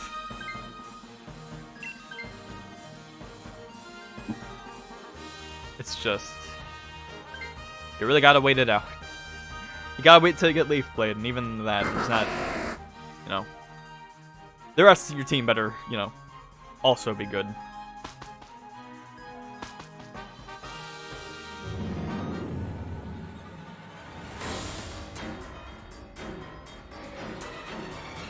Who do we got this time? Solgaleo. That's okay. Alright, so we've gotten alright, no wait, this is a good sign. We've gotten Lunala earlier in the stream. We have a Solgaleo.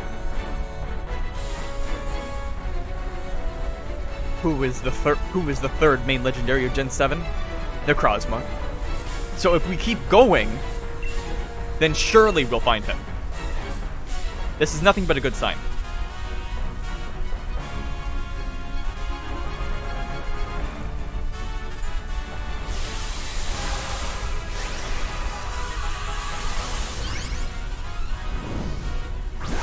I will give Trico this, or that line.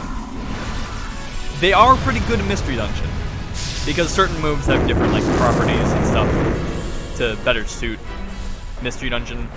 So like Mega Drain is actually really good in that game, and then Quick Attack also has pretty good usefulness since it's like a 2-tile move. Like whenever I play Explorers of Sky, I almost like Trico is like my main partner. You know, they're pretty good in that game. Main game, not so much.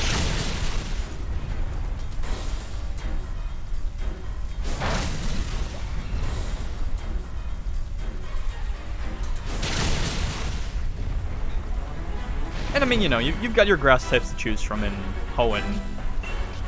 Actually, the last time not even last time, technically my current playthrough of Emerald, I got a Lotad, which takes a little while to grow, but then you get Lombre, which is about as good as Grovyle. And then you can get Ludicolo. Oh, oh wow. That Grovyle barely survived. Shit. Wait a minute, why did you Dynamax? You're not doing anything. You have the worst Pokemon to Dynamax. Why are you doing this to us?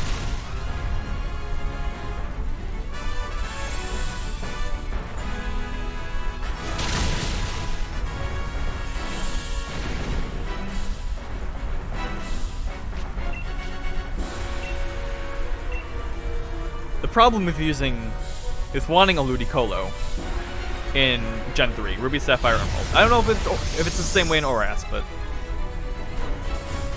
the thing is, to get a Lombre into a Ludicolo, you need a Water Stone. And you would think, oh, well, you know, Gen 3, the whole water meme. Surely, a Water Stone is not hard to find. There are 2 Water Stones in the game, both of which you can only get. You can only get both of the Water Stones after the 7th gym, because you need Dive in order to get them.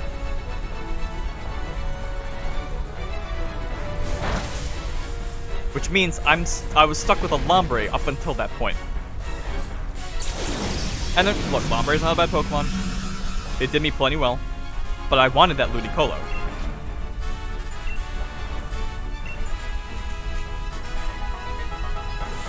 It's like, cause like they're my main grass type. I could evolve them with just a regular stone. But no, I have to wait till after the 7th gym just so I can get Dive and get a Water Stone, and that is a pain in the ass. And it's otherwise a shame, because honestly Lotad is a good Pokemon for Hoenn. I really like using them, but it could be better. Why do I... It's like in Sun and Moon, where in order to get a Vikavolt, you have to evolve them in Vast Pony Canyon, which happens really late into the game, and you're stuck with a Charger bug up until then. And again, Charger Bug is not bad, but it's not great. Especially for how late you have to carry them. And it's not like Vikavolt, this is like all-powerful, amazing Pokemon. It's strong. It's not that fast, but it's strong, but it's not like amazing.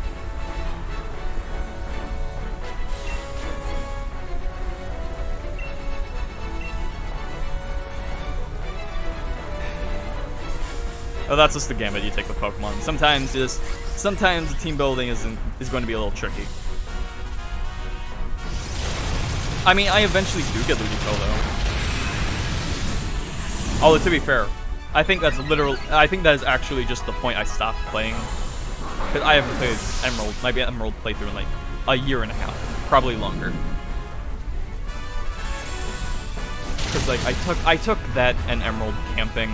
And so I just kind of played that when I had spare time. And then after the camping trip, it's like, not in the mood anymore. It's not the same.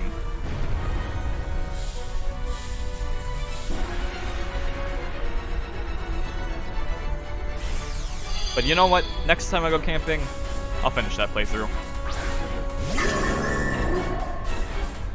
I've got plenty of time before I'm going to play Emerald on stream. Like by the time... Yeah.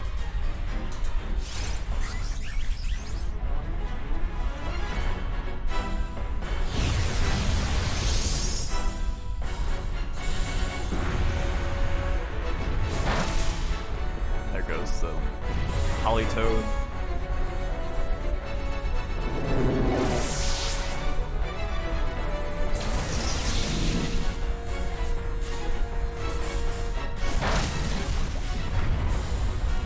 That's okay, bros. We got this. That was a crit? What? That didn't do shit.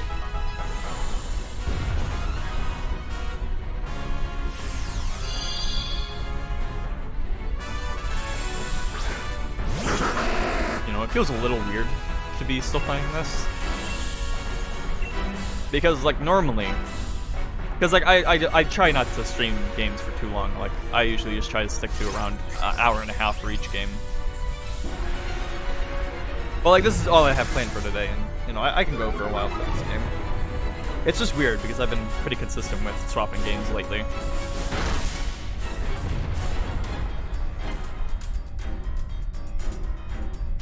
Fine. I'll do it myself. And he's still not dead. What?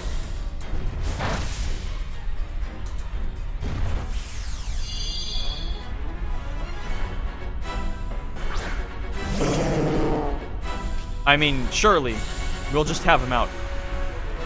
Like, this turn, for sure. I'll taunt him.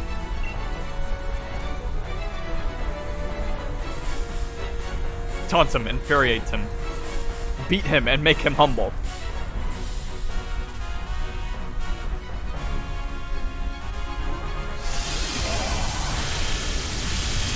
Wait, no, you didn't hear the other part of it. No, we're good.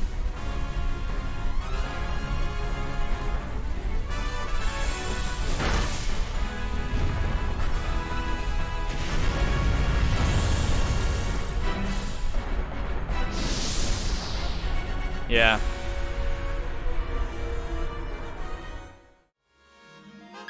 Anything else good? I'll probably just go with the Grovyle, unless his bad nature. Not great. Like, the defense boost is actually terrible. That's the worst thing that could be boosted. But the attack's good. I mean, the attack... It's not good. What am I saying? It's not the worst thing, you know. Special attack's still solid. I guess it's fine. Grovyle... I mean, Digger's Bee has high attack, low defense. Nope.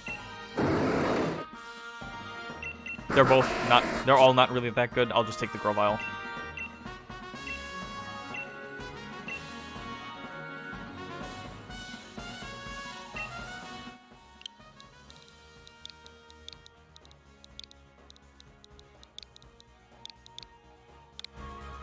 I mean, self-explanatory. Grovyle, Grover.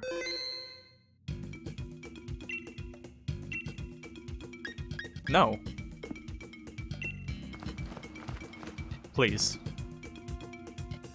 Show me the mineral man. Oh well.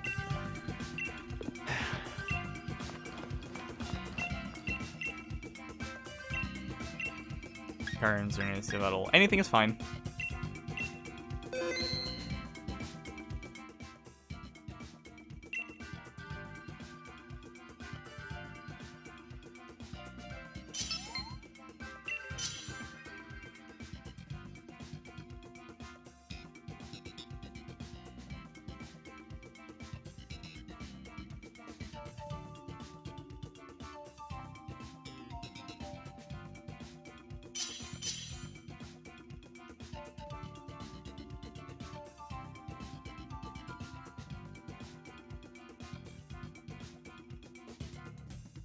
You know, I do want to play a little bit more Pokemon in my spare time. We're all ready. Gotta move on. Come on.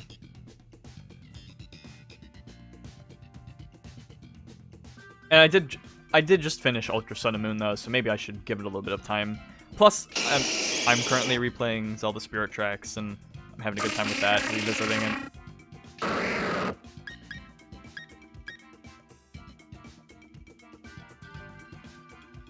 Okay, why not?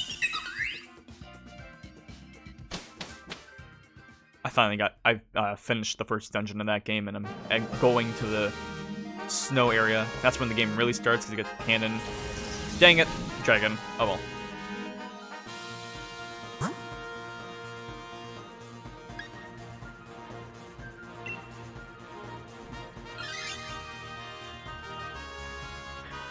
So I'm hoping.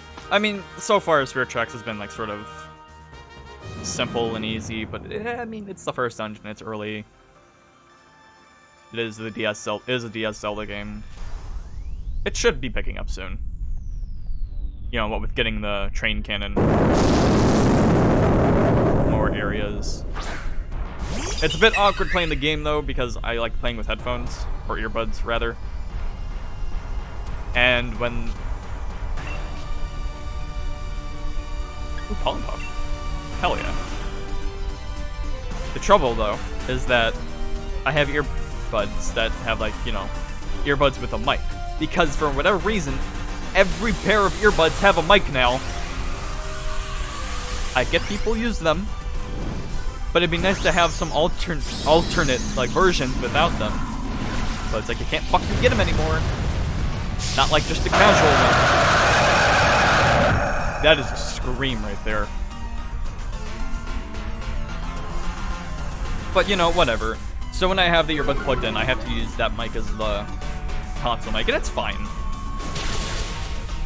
Like, it works, but it would just be nice to be able to, like, blow into the console so I don't have to move my head or anything, or make, like, a weird position with my lips to blow into it. Solar Beam. You're using Solar Beam.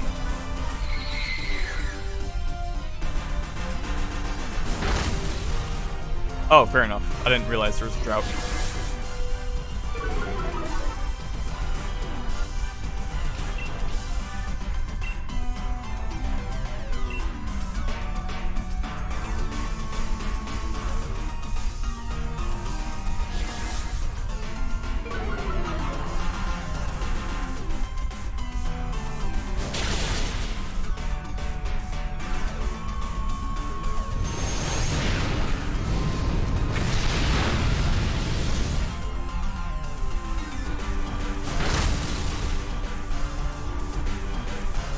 So yeah, I've got Spirit Tracks going on, and then after that, I'm probably gonna play Bravely Default. I kind of debated on which I should play first, but that's probably what I'll have in line after that game, and then...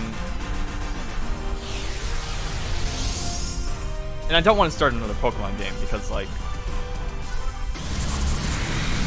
I'd have to keep switching between the games, and it would start getting... You know, once you flip-flop between games, sometimes you can start to lose interest in one of them. I mean, when I'm streaming, I don't, because I more dedicate myself to it. I can force myself to do it. But when it's just my own spare time, it's harder to do so. I'm not catching your ass.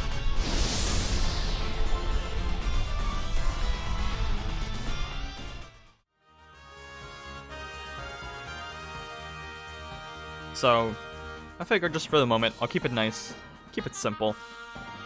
I'll play Spirit Tracks, then I'll play Bravely Default, and then I'll probably play X and Y again, because I haven't done that since the games came out. And my opinion of them, I don't think is entirely solid anymore, because I don't remember too much of the games. I think it'd be fun, and yeah, I think it'd be fun to go back to. See how we've come since then.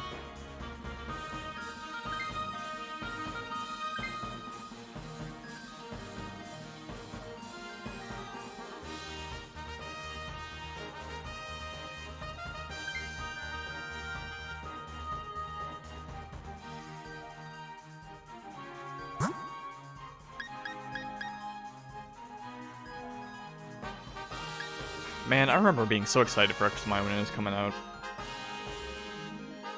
That didn't pan through.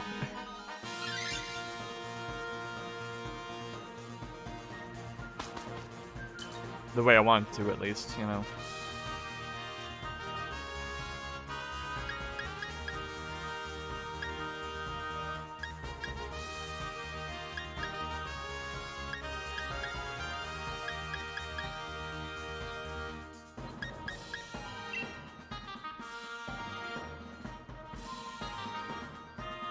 The 3DS is weird because I think that console has a very solid and good lineup of games. A lot of good games, a good amount of really good games, you know. But it's also weird because I had a lot of disappointments on the 3DS, or games that just did not. I guess I overhyped. Like X and Y was one of them. Paper Mario Sticker Star.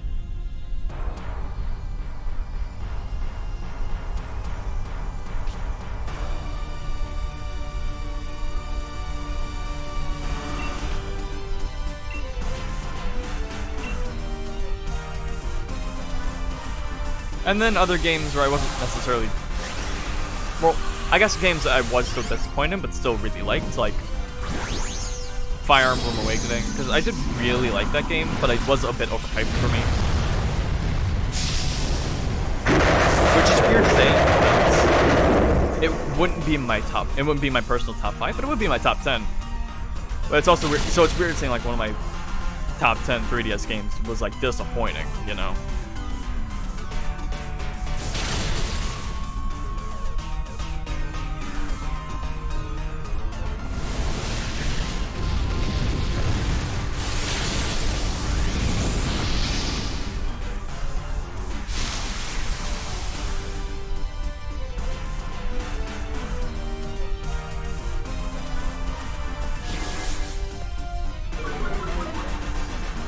I think in terms of like anticipated releases for the 3DS that ended up like fully delivering for me, I think the only 2 games that actually did that for me were no 3 games. Animal Crossing New Leaf, that was the one I forgot. Kid Icarus Uprising, which, oh my god, I love that game. And Kirby Planet Robobot, which was surprisingly really like I like that game ended up looking really good to me, and somehow it ended up being really good.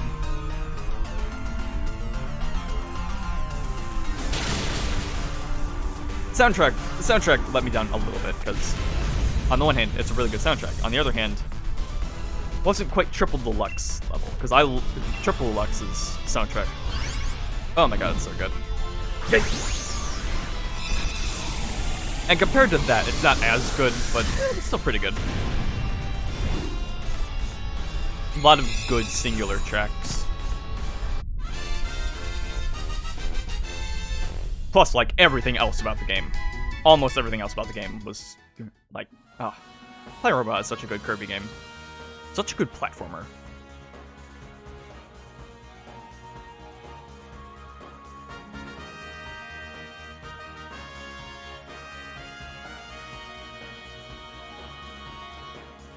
And then, you know, New Leaf. I've said it before, but I'm still playing New Leaf for some reason instead of New Horizons. It's just a cozy game for me, I guess.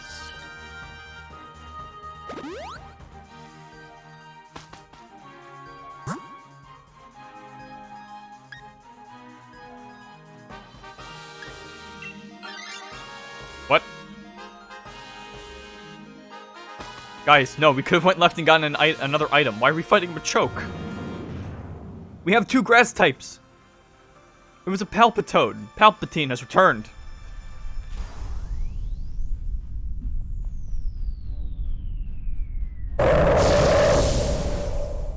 Y'all are just fucking horny on me for the Machokes, aren't you? I see what you're doing. But no, go fight the Machoke, where we have 2 Pokemon weak to him.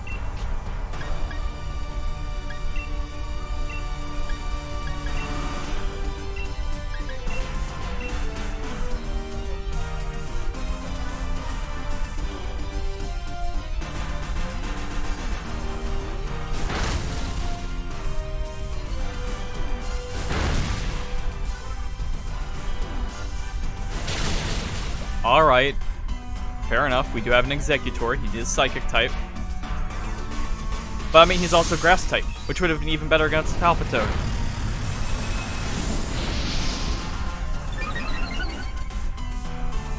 And they're debatably a cooler Pokemon. Debatably. Maybe. They're about the same level for me.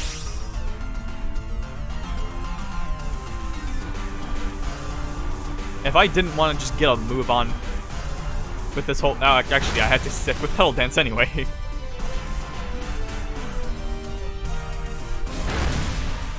Cool.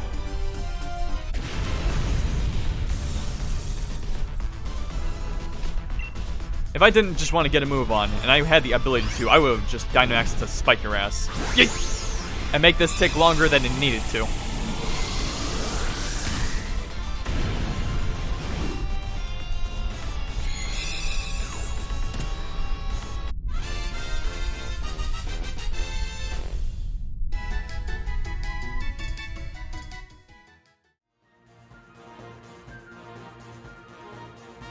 We are fighting a dragon, so Lilligant won't be great.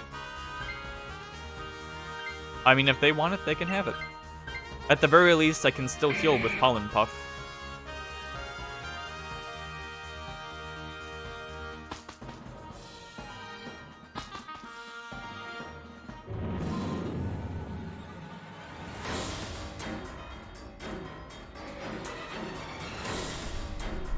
Alright, which one of the many dragons do we have here? Dialga.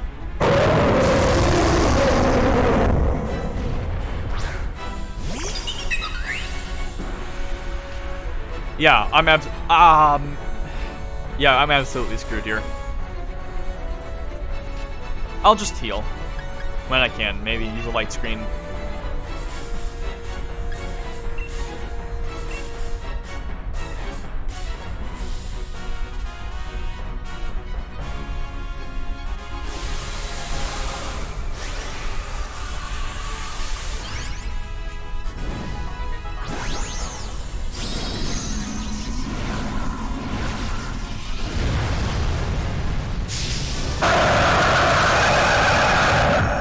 You know, going back to Gen 7, Ultra Sun and Moon, I'll say if there's one thing that actually disappointed me about this game was not necessarily the game itself, but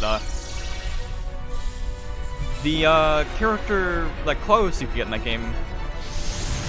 I don't know. I didn't think it was that amazing. Because when I play, there's this game with Sword and Shield, and there's so many good clothing options. And this is my main outfit. I really love my main outfit, and that's why I wear it. But there's a lot of really good options in this game. A lot of ones I really like. But I went back to Ultra Sun and Moon. I went back to Gen 7. I thought there were more I would like, but honestly, not all that much. It also doesn't help that New Trainer in the game has one single expression. But admittedly, that's kind of funny. But if you want to take the game even semi-seriously, you have to get sunglasses. Because otherwise you just get that dead stare.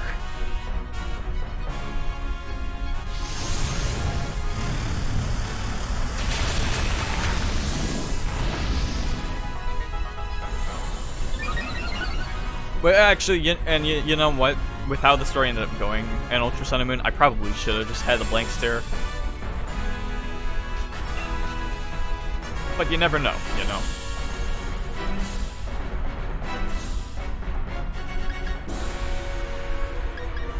I don't know who's gonna get hit next, so I'm just gonna Quiver Dance. Get some speed up.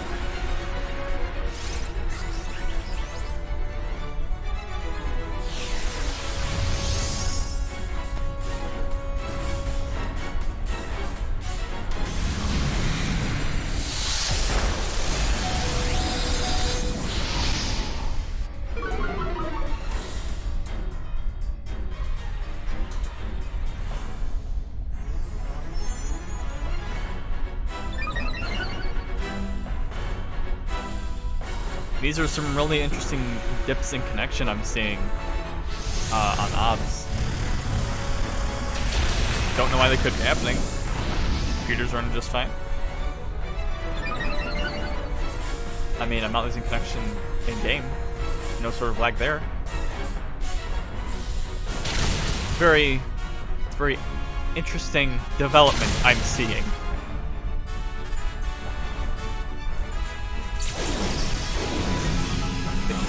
Down, and then back up. Went down, now go up.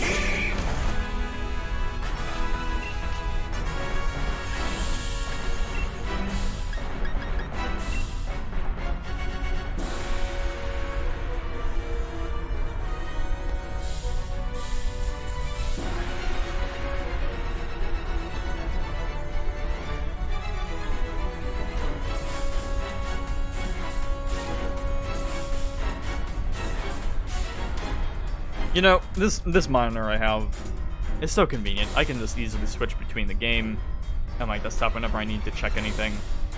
Like, say, Task Manager, see what's going wrong. So convenient. But choke. You gotta choose a move or you gotta choke. Hey look, Quiver Dance actually helps. I mean, it won't save him if he gets hit again, but... Never mind. I did a good.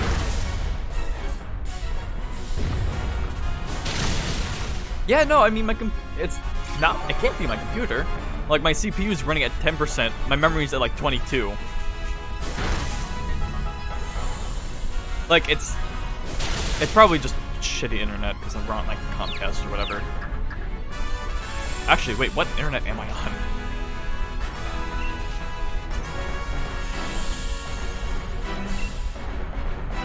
Whatever we're on, that's, it's not great.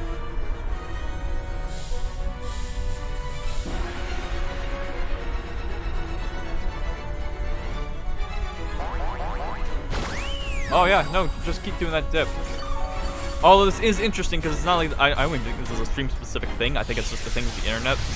Because I have times where I'm watching Twitch streams myself, and sometimes it'll just, like, buffer for like a couple seconds, or it'll start buffering, and then I've got to like pause and unpause just to get back up, caught up with the stream. It's not because all of my connection is bad, it's because it just gets bad for like a quick second. And I guess it happens normally too, and this is something I've never noticed.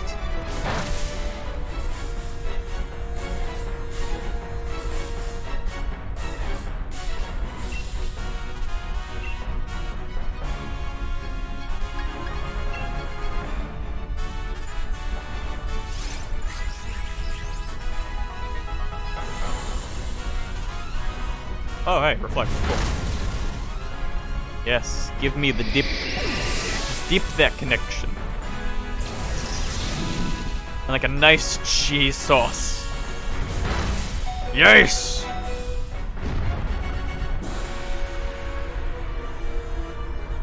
Oh, good. He just, yeah, avoid the attack. Yeah.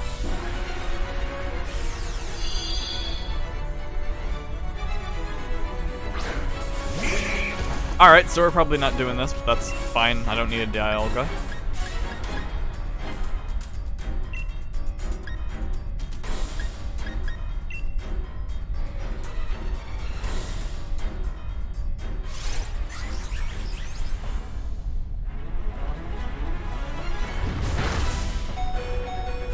Don't hit. No.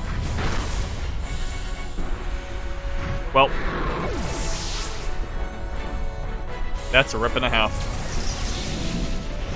Although the first loss of the day. That's pretty beneficial. Oh my god, this. I don't know what this could be looking like on the stream, but I'm not happy about what I'm seeing.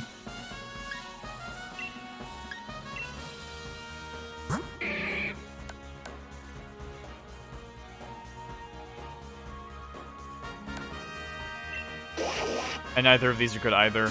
Can I just, like, leave? Can I not have it? Yeah.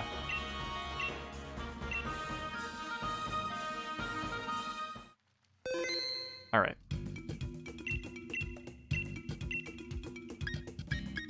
No, I don't. I don't need Solgaleo. Tapu Fini. This is annoying. It is doing nothing but dipping. This is. It's going haywire at this point. So I'm gonna tell you what. I'm gonna stop the stream. And then I'm gonna pick it back up.